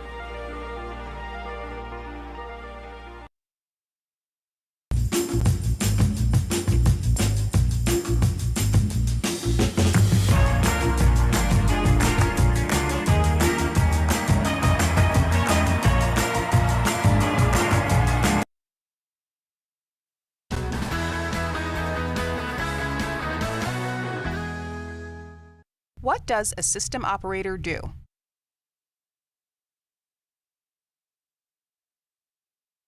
My name is Sejan Edi, BMT Chief System Operator. I have 27 years at New York City Transit.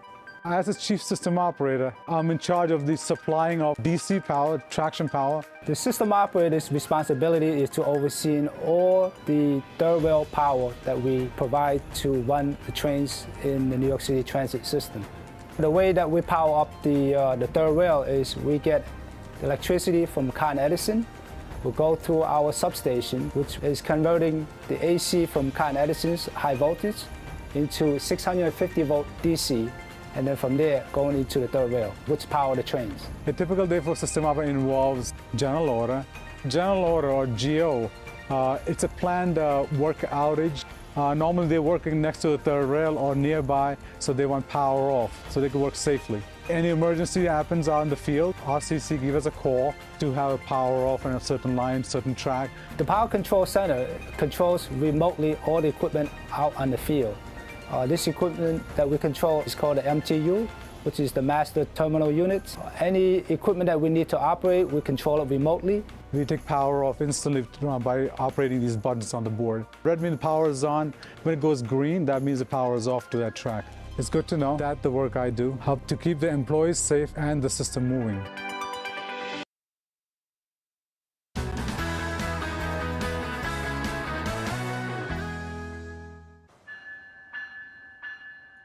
You can see this one, the 401, the 202, the Brookville. Every engine does the same thing, but slightly different. Working on trains is pretty cool. Being an electrician here is special because there's not many opportunities to work on equipment this large. These are like supersized. The power that these things are able to generate, it just makes it that amazing, that cool.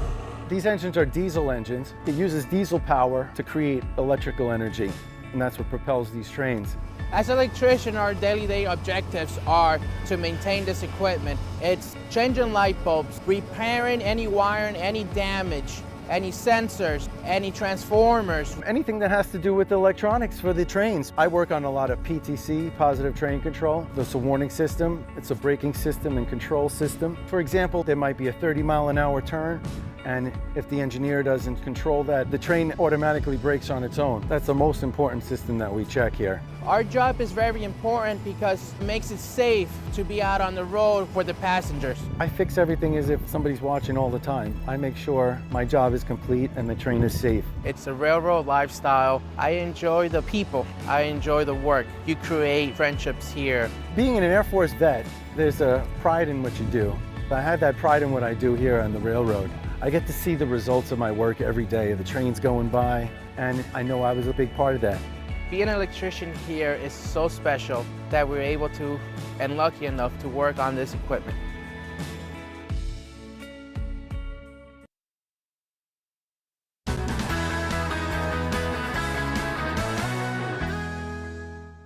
What does a bus operator do?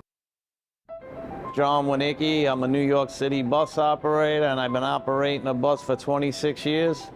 I work out of the Michael J. Quill Depot in Manhattan, and I operate the M60 bus. As a young child, I used to ride the bus with my father. He was a bus operator at a Flushing depot. Just watching him driving the bus, it made me want to do the same thing. A bus operator's day starts out at the crew dispatcher's office. They either go out and see the yard dispatcher, get a bus to make sure the bus is fit and ready for service. They check a variety of things, and they'll then pull out and start their day. Or a bus operator may not have to pull out a bus, but may relieve a bus out on the road. I really enjoy driving the bus. There's a lot of responsibility, different challenges, definitely the heavy traffic, a lot of bicyclists, scooters, cars cutting you off. Could be a little crazy at times. Some of the challenges a bus operator faces on a day-to-day basis are heavy traffic conditions, and they have to be able to deal with different customer issues while driving this large vehicle in some really difficult conditions where they have to be very vigilant. The big part of the job is customer service, dealing with a lot of types of people. A lot of customers are grateful and they thank you and makes you feel appreciated that you got them to and from their destination safe as possible.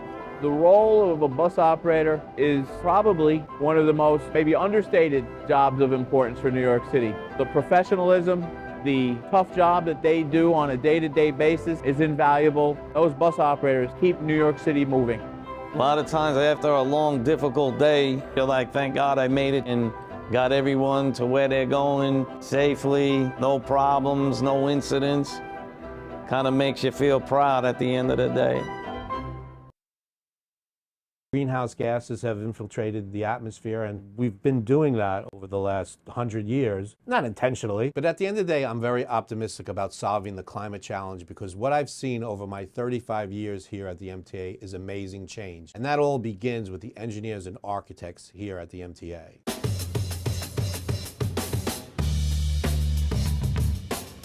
I started here in 1987 as an assistant environmental engineer, and I worked my way up to chief environmental engineer. So I've always been in the environmental compliance section. Now I was actually being proactive, collecting rainwater to prevent flooding, making sure we have recycled materials, making sure our construction and demolition debris is recycled as opposed to just landfilled. My signature project here at the MTA was the Mother Clara Hale Bus Depot. The building includes a green roof, which is a vegetated roof which absorbs rainwater, absorbs carbon dioxide, adds an extra layer of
Ms. Jano Lieber.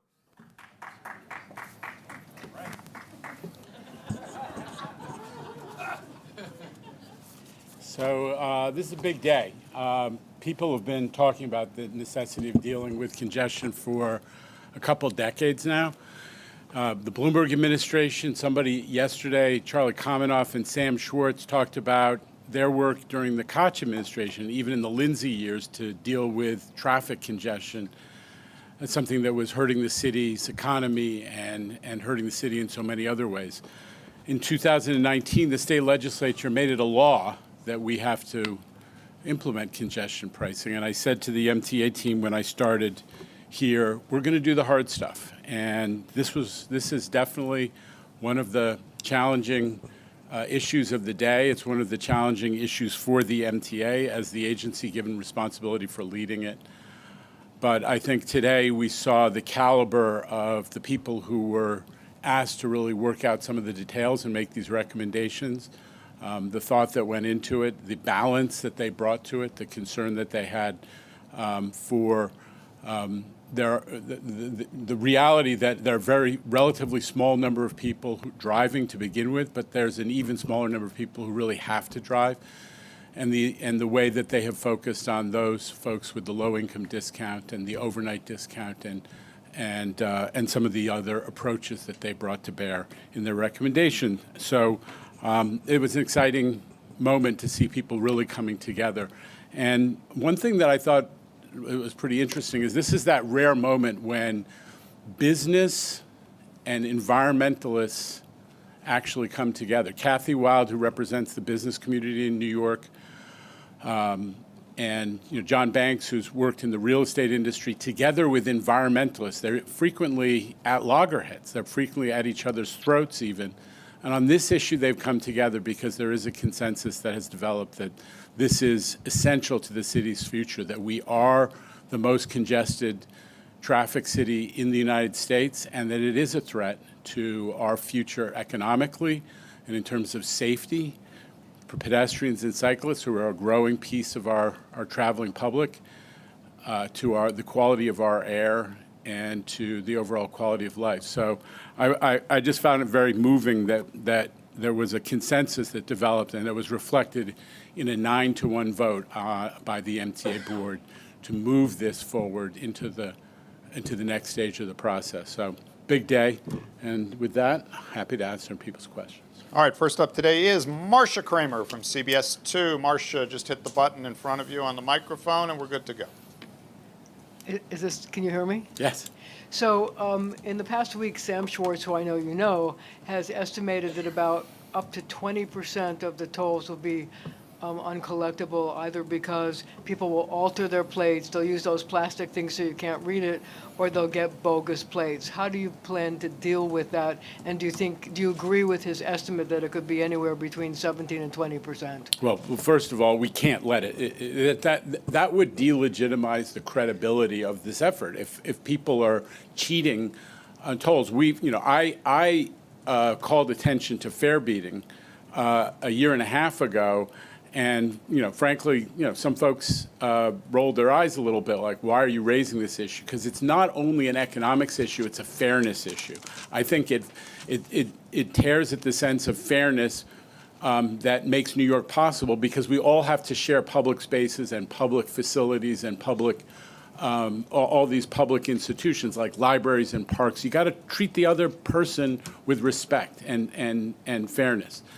The same thing is even more true of tolls, because they cost more money, and the fact that some people are trying to use, taking affirmative action to prevent people from collecting their tolls is really insulting to other New Yorkers. So long before this became an issue in the press, we started taking action.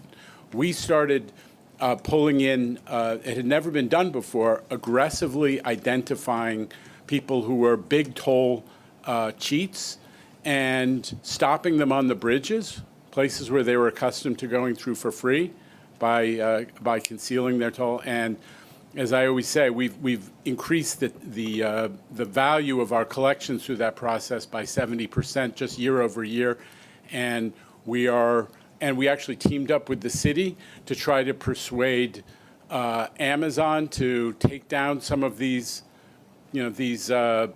plastic covers they're using to make it difficult to photograph license plates. And we're working now with other public agencies so that the sheriff, for example, and other agencies are going to start to identify these toll cheats, not just when they're on MTA bridges and tunnel facilities, but if they're parked in the city. So we're going to go after it hard and make sure that people are not getting away with that, because the credibility of the whole effort is at stake. All right, we're going to move on to Andrew Siff of WNBC. Andrew. Jano, just following up on Marcia's question, and what you just said is you raised the issue of how when it comes to fare beating, people feel like suckers. They watch people going through, and then they're paying the fare. But fare beating is still, a year after you raised this issue, rampant. So why should people who hear you say we're going to be tough on enforcing the congestion pricing toll, why should they believe that? Well, Andrew, you're way too sophisticated an observer of New York to think that any big problem can be made to go away overnight. But what I tell you is there are 100% more fare evasion summonses that have been issued. I set in motion a study, and you saw the Blue Ribbon Commission by a first-class group of both law enforcement professionals but also social justice professionals giving us recommendations of how to attack this problem. That we have, there are some fairly complicated rules about closing that, dreadful exit gate we call the slam gate, because that has become the superhighway of fare evasion.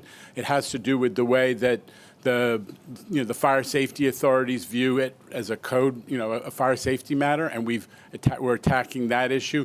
We're experimenting with new gates, and we're doing, and probably most important, we're really trying to get the city to go out and sell that fair fares program so that anybody who's truly, who's truly in the low-income category gets the benefit of a reduced fare. And we've been advocates for reduced fare for people who really need it. So we are doing a ton. I don't claim that we have solved the issue, but what we have done is bring attention to it and develop a series of actions that, with the support of law enforcement and local government, I believe that we can turn things around. Okay, next up, we've got Anna Lay from the New York Times. Anna, over there in the box seats. Hey, Jano. I'm really curious about what kind of changes are realistic at this point, to the TMRB recommendations, because I suspect that any significant changes are going to kick this back to like another environmental assessment or something really, rigorous like that. So I'm just really curious about the process at this point. I mean, how likely is it that there's going to be significant changes? Like you mentioned, considering an exemption for school buses, for instance, and then there was talk of taxis also today. So I don't know, what's even possible at this point?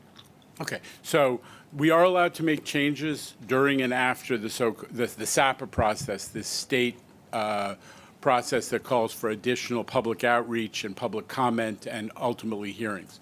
So there'll be there's going to be a 60-day public comment period. There'll be 4 public hearings. They'll probably take place in very late February, early March. So there is a process where we are going to listen to the public very much.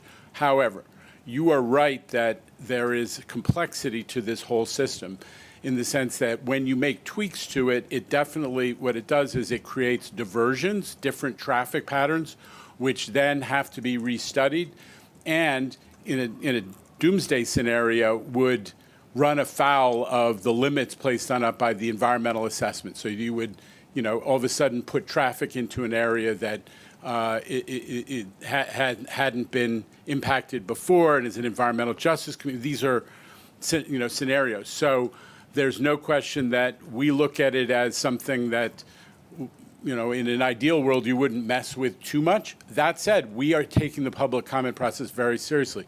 But it is by no means the first time that we've done public outreach. We did 25 separate outreach events and hearings during the environmental assessment. We took 70,000 public comments and responded to every one of them. So there's been a lot of public dialogue. We have a great proposal on the table. that I think has gotten very positive reviews from the TMRB.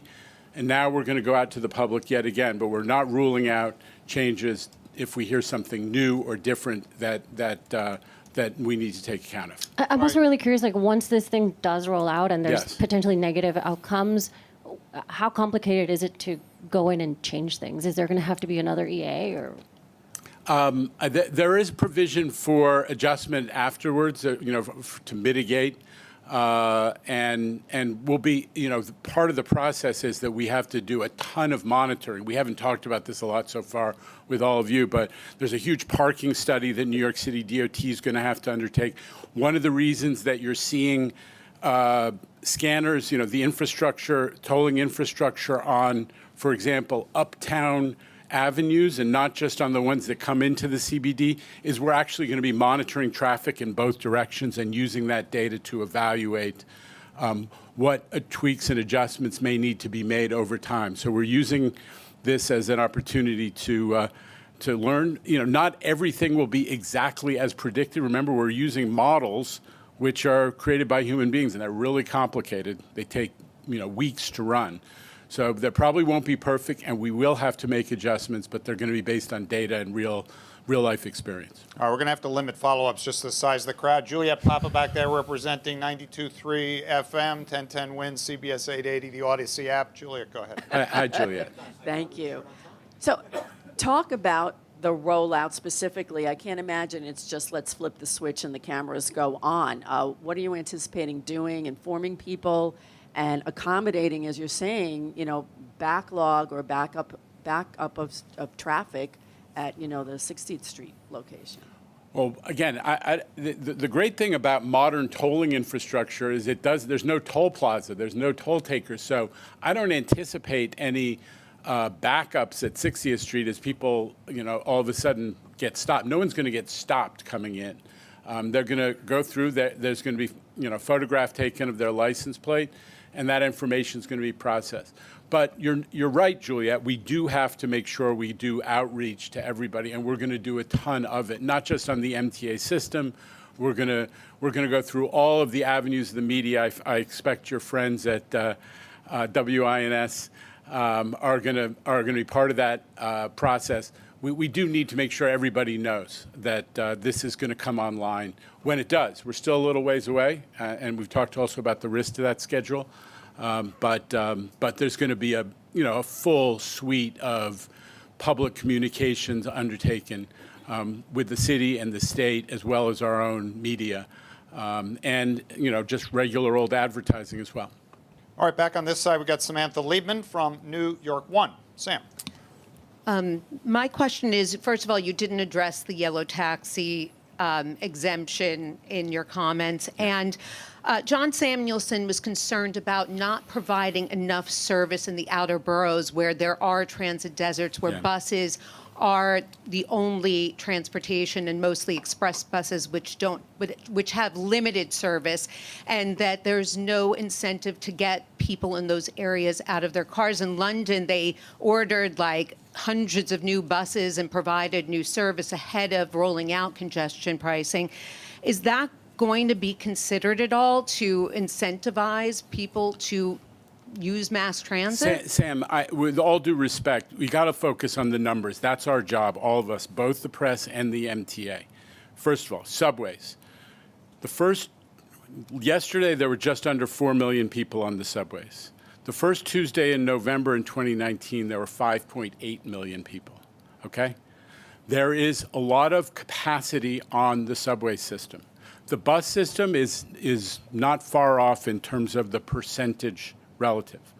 The express bus system, we run 75 plus express bus routes.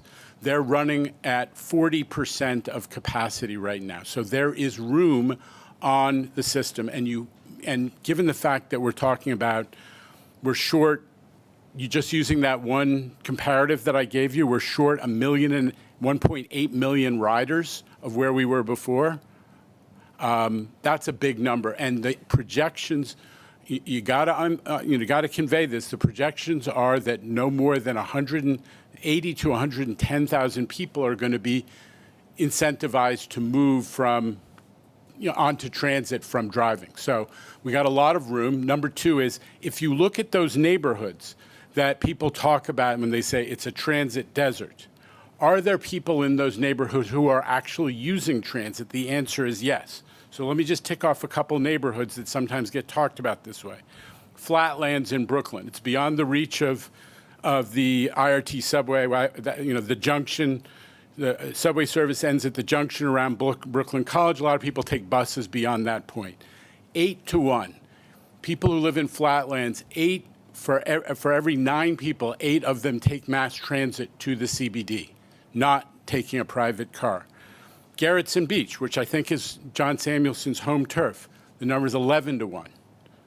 11 to 1. Woodlawn in the Bronx, the number is 7 to 1.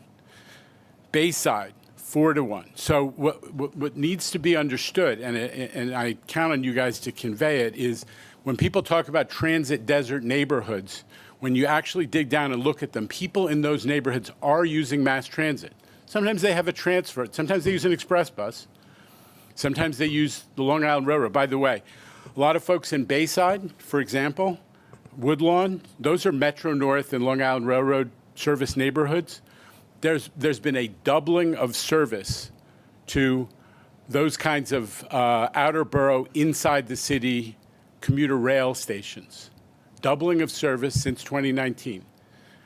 And at the same time, we have brought down the price about 40%. So now you're paying $5 for an off-peak ticket on commuter rail, Metro North or Long Island Railroad, if you're traveling inside the city from Jamaica or from Fordham in the Bronx into the city. So you have a much cheaper way to travel if you're in one of these neighborhoods. You don't have to take a bus to the subway. You get on the commuter rail, and it's much cheaper. $7 in the peak, $5 off-peak. Probably it's a 40 or 50% price cut from what it was before COVID. So we've increased service on the subways. We've dramatically increased service on the Long Island Railroad. Both Long Island Railroad and Metro North, a lot more service to these in-city stations, lower prices in the in-city stations. And you've all heard about what we're doing on 12 subway lines.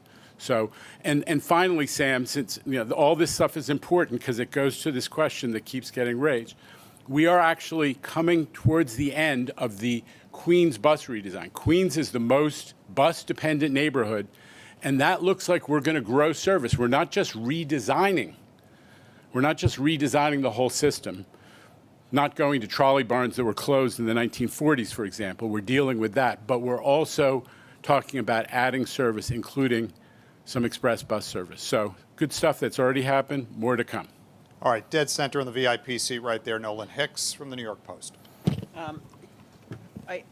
I think the larger critique that Samuelson's offering is that the transit options from Flatlands or wherever aren't terribly convenient. Like, those trips take a long time to come into the city that way, and that's why folks who do opt to drive from there often opt to do so. So can you sort of walk through the rationale of not boosting service beforehand with that portion of the critique in mind? Listen, that's a new. I mean, that's a more a new angle. I'll tell you this: when I looked at a lot of times when people during the TMRB process were looking at some of these neighborhoods and saying, well, you can't get there at night. I looked at how long it would take you to get there at night versus in a car, and the difference was like 10 to 15 minutes, even if you took a bus to a train. So I'm not sure. I have to dig down to answer that question, but I'm not sure I buy into the premise that it takes longer, especially since congestion means driving takes a long time. It takes a long time to get down the Gowanus if you're coming from, the southern, portions of Brooklyn. It takes a long. No one thinks that it doesn't take a long time to get on the LIE and through the Midtown Tunnel. So I'd have to look at specifics, but the best evidence of transit appeal, I think, from some of these outer borough neighborhoods we're talking about is that, 8 to 1, 7 to 1, people are taking transit. They're voting. They're voting with their proverbial feet. And to sort of follow up on that piece of it, there are questions about the convenience of the service coming in from communities beyond the city, suburban communities, whether it's Suffolk or whether it's the west of Hudson, the board member, Mr. Gluckman, brought that up, asking for a toll for people who come in from Orange or from Rockland because there is no direct service into Manhattan. If you're coming in from Suffolk, for instance, Patchogue has, I think, 2 direct trains a day into Manhattan. The last one is before 7 a.m. in the morning. And now people are going to be charged a toll if they opt to drive. And so they sort of say, you know, it's not convenient as it is, and now you're going to charge me to come in.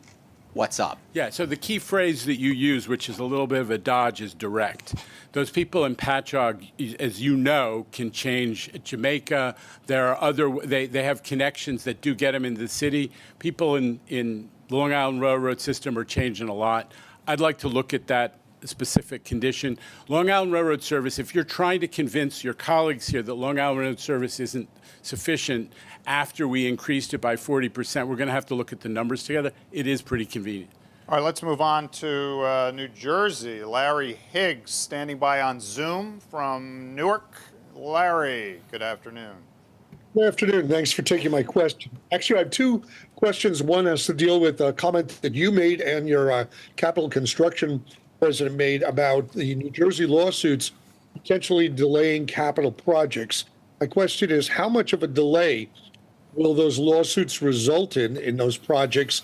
And have you asked the courts for an expedited hearing of those lawsuits? Well, Larry, the answer is we haven't yet quite figured it out. It has to do with a lot of variables about when we're going to be able to spend certain other funding sources available to the capital program.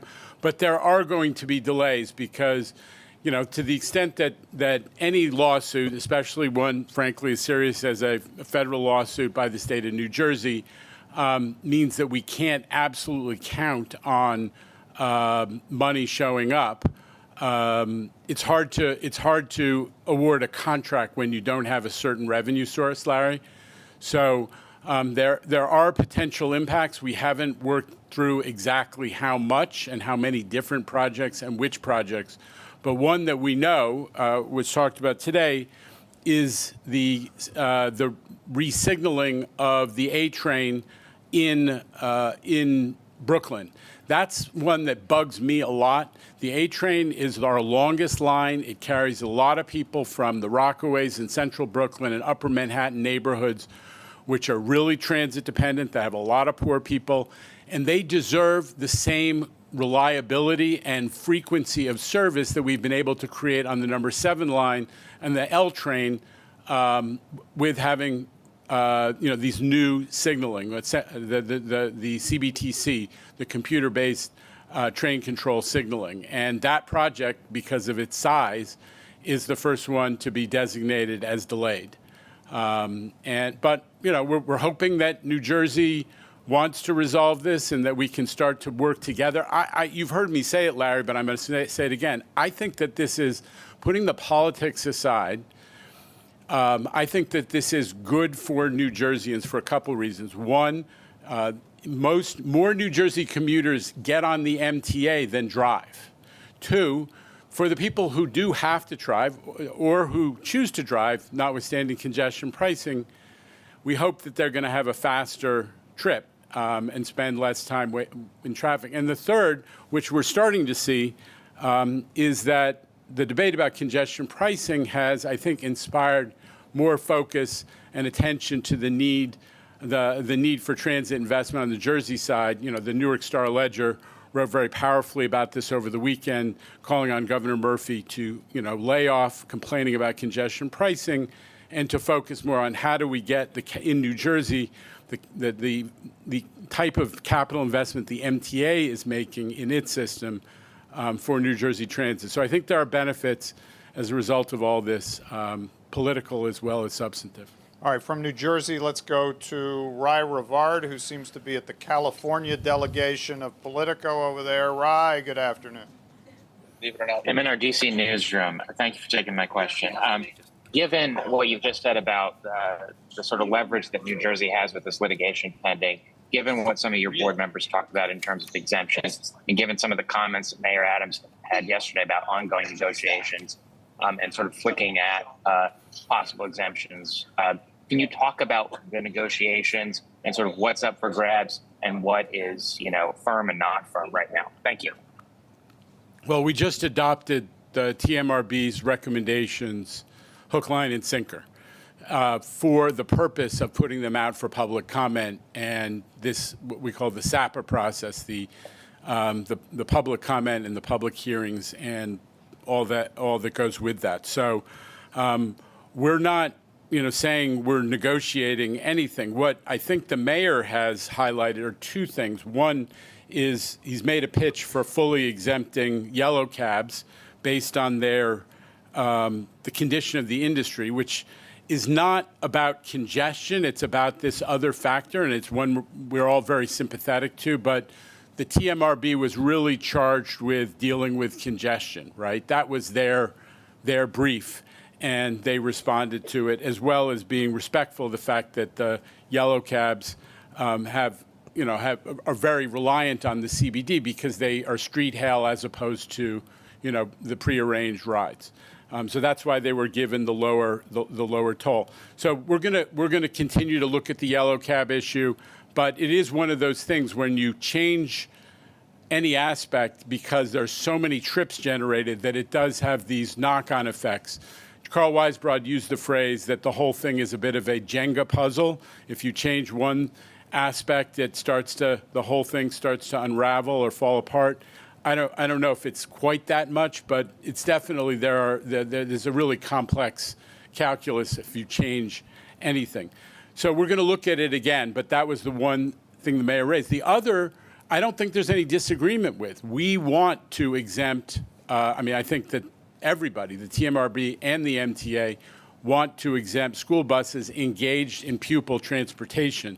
The complexity is most of the school buses are privately operated companies, then their spare time do other kinds of trips, including party bus type trips. And we need to go through the process of figuring out how do you monitor when it's a pupil transportation situation and when it's something else. So there's really one issue that, from my standpoint, that the mayor's put on the table, and it's certainly going to receive attention through the public comment and hearing process. And back in the House, the anchor of Fox 5 Subway Stories is with us, Arthur Chen. Arthur. Thank you, Tim. Jana, and maybe the taxi surcharge has something to do with this. A lot of people look at the success for congestion pricing. They start looking at other cities that have done it. Yeah. And there are many people who feel like London, although it got good results in the beginning, that maybe it lost some of that traction. Is there anything specifically that's being done here to make sure that that doesn't happen in New York? Well, I mean, when people talk about London, I think there's one thing being missed, Arthur, and it's super important. London, there's been an increase in the number of people who come to the central business district, dramatic. I think it's close to 25%. It's somewhere between 20 and 25%. They have managed to keep down the number of those trips, the number of those visitors who are coming by automobile. That's success. Now, they are continuing to adjust it, as we may also, to try to maintain that success.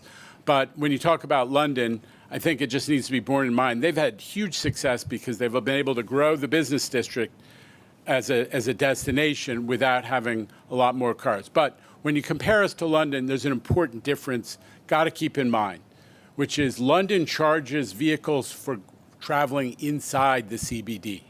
We're not talking about that. We're talking about a simple toll. So, one of the reasons I think that they exempted taxis is their whole business model is to be running around the CBD, and that made no sense because of the nature of their business. Otherwise, London charges everybody for driving around in the CBD with their incredibly extensive network of cameras and sensors. All right, let's move on to Dave Colon right there in the center from Streets Blog. Dave. Hi, Jano.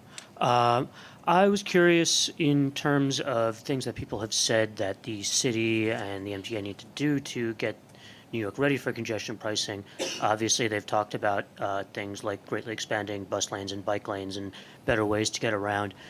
Do you have a wish list for specific bus lanes, specific bus routes, areas in the outer boroughs that feed into Manhattan, or to train routes that get right into Manhattan that you think need to get a little bit of TLC and get upgraded service options. Listen, I think it's a super great point. Listen, we have there's an ambitious agenda for bus lanes. There's no secret that we have not made as much progress on it as we all wanted. I'm especially mindful of the people who, for example, in the Bronx. When you're traveling, the subways in the Bronx go north-south. The bus travel east-west is super important for people to get to those subways. That's why Fordham is important. If we're looking at one as a for example, the Fordham Road busway, the Flatbush Avenue bus, which is something that we in the city promised to do when the mayor hosted me and there was a commitment made to do 150 miles of bus lanes. Flatbush Avenue, kind of in many cases, a little ways away from subways, east and west. Another area where north-south travel, which is, again, connecting people to subways, but also connecting people to business district, really matters. It's one of the areas where buses are slowest. So do I have a specific agenda for congestion pricing related improvements to the streetscape? Honestly, I don't have one. I would like to see us maximizing the bus lanes that we've already got, 2nd Avenue, 1st Avenue, right? We should try to make more of those because they're a little ways away from the subway. Some of the success of the 14th Street busway speaks to the possibility of let's have even more bus prioritization on the east-west, on the crosstown routes. So there are things that we can do in response to your question that would improve the bus network for congestion pricing. I'm not an expert on the bike transportation network, so I don't really feel appropriate for me to comment. But the bus network, we can always do more, and it starts with bus lanes and getting them done, and also once we have them, making sure that they're not blocked. That's the big issue right now. We got a lot of bus lanes, but there's too little enforcement. We're trying to do more of that with ABLE. All right, let's move back to the mezzanine over there. Joaquin Torres from Univision. Joaquin, good afternoon. Where's Q? If you're going to want to comment, if you want to comment in Spanish, So 2 questions. The first one, what about the electric cars? Because they are not polluting as the same as normal cars. Is going to be in the future an exemption? And the second, what about like the efforts that some federal electoral officials are treating to stop new grants for MTA if there's not a tax exemption for congestion pricing? If that happens, it will be a nightmare. How it's going to affect MTA economical endeavors? Listen, it's a little nutty when federal officials talk about punishing the MTA for doing congestion pricing. Congestion pricing is a program of the federal government.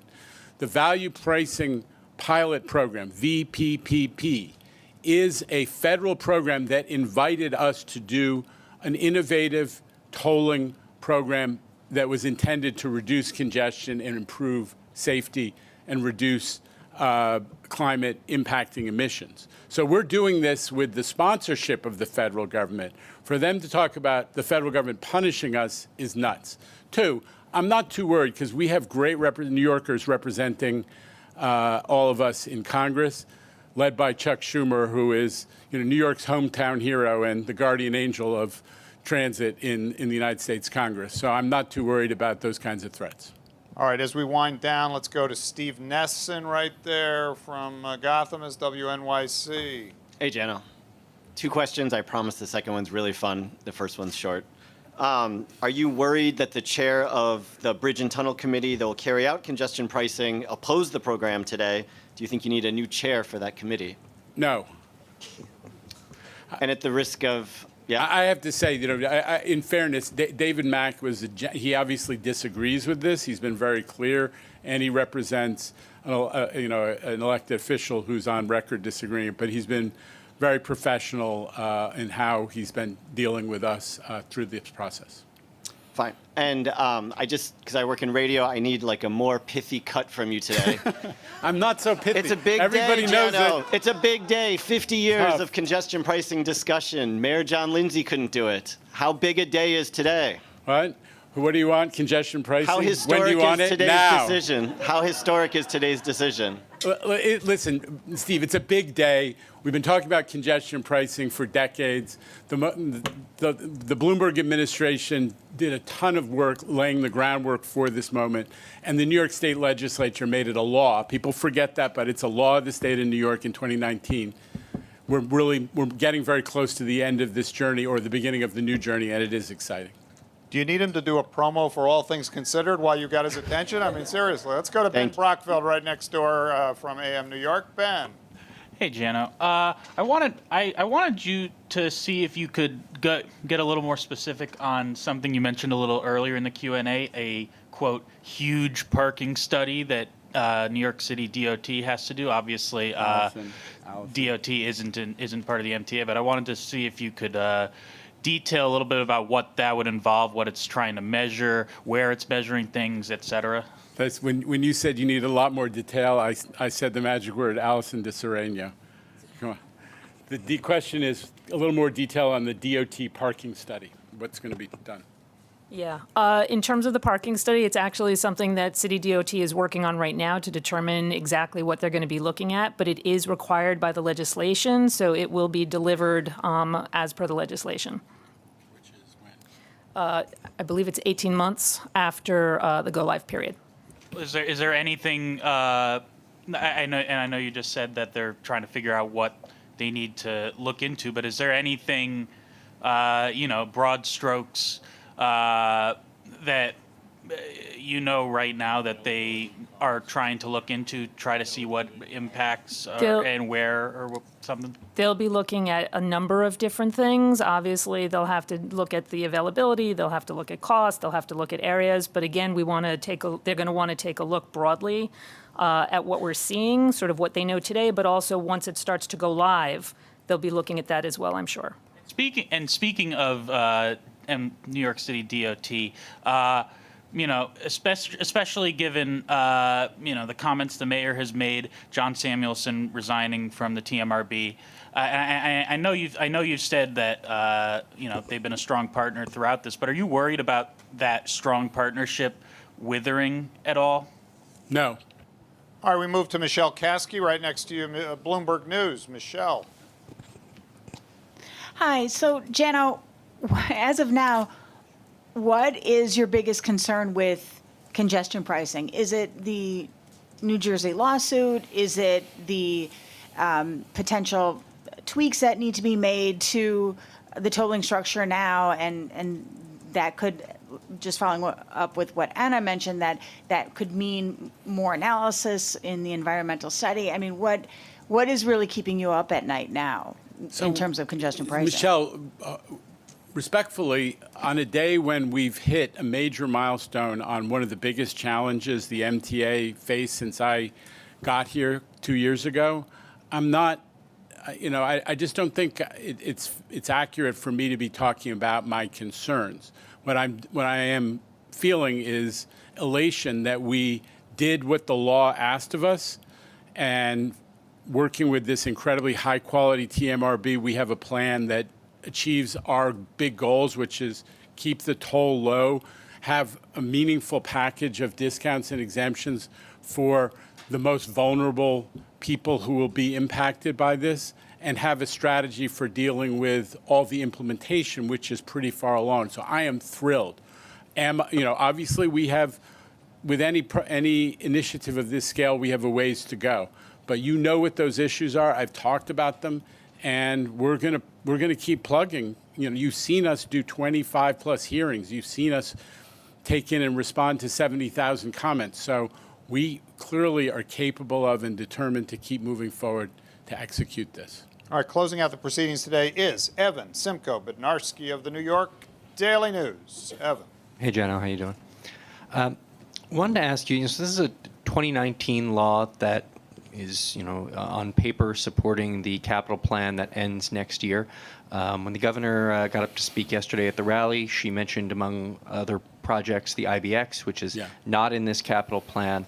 I wonder if you can help me explain to my readers, how does this money work to fund things beyond that sort of, relatively narrow set of contracts that, again, in theory at least, runs out at the end of next year? I mean, the bottom line is, if you don't invest in keeping the system functional, I mean, the most important thing, and we conveyed it to you when we talked about the 20-year needs statement, we have to invest in keeping this $1.5 trillion irreplaceable system in top-tier shape, or else things get worse and worse and worse. And investing in it now, using this money now, it's not just about finishing projects, it's about preserving the state of good repair of the system. So one, we have the service that will both deliver what people expect now and during when congestion pricing comes on, but also to keep the system from falling into disrepair. We have tried that recently.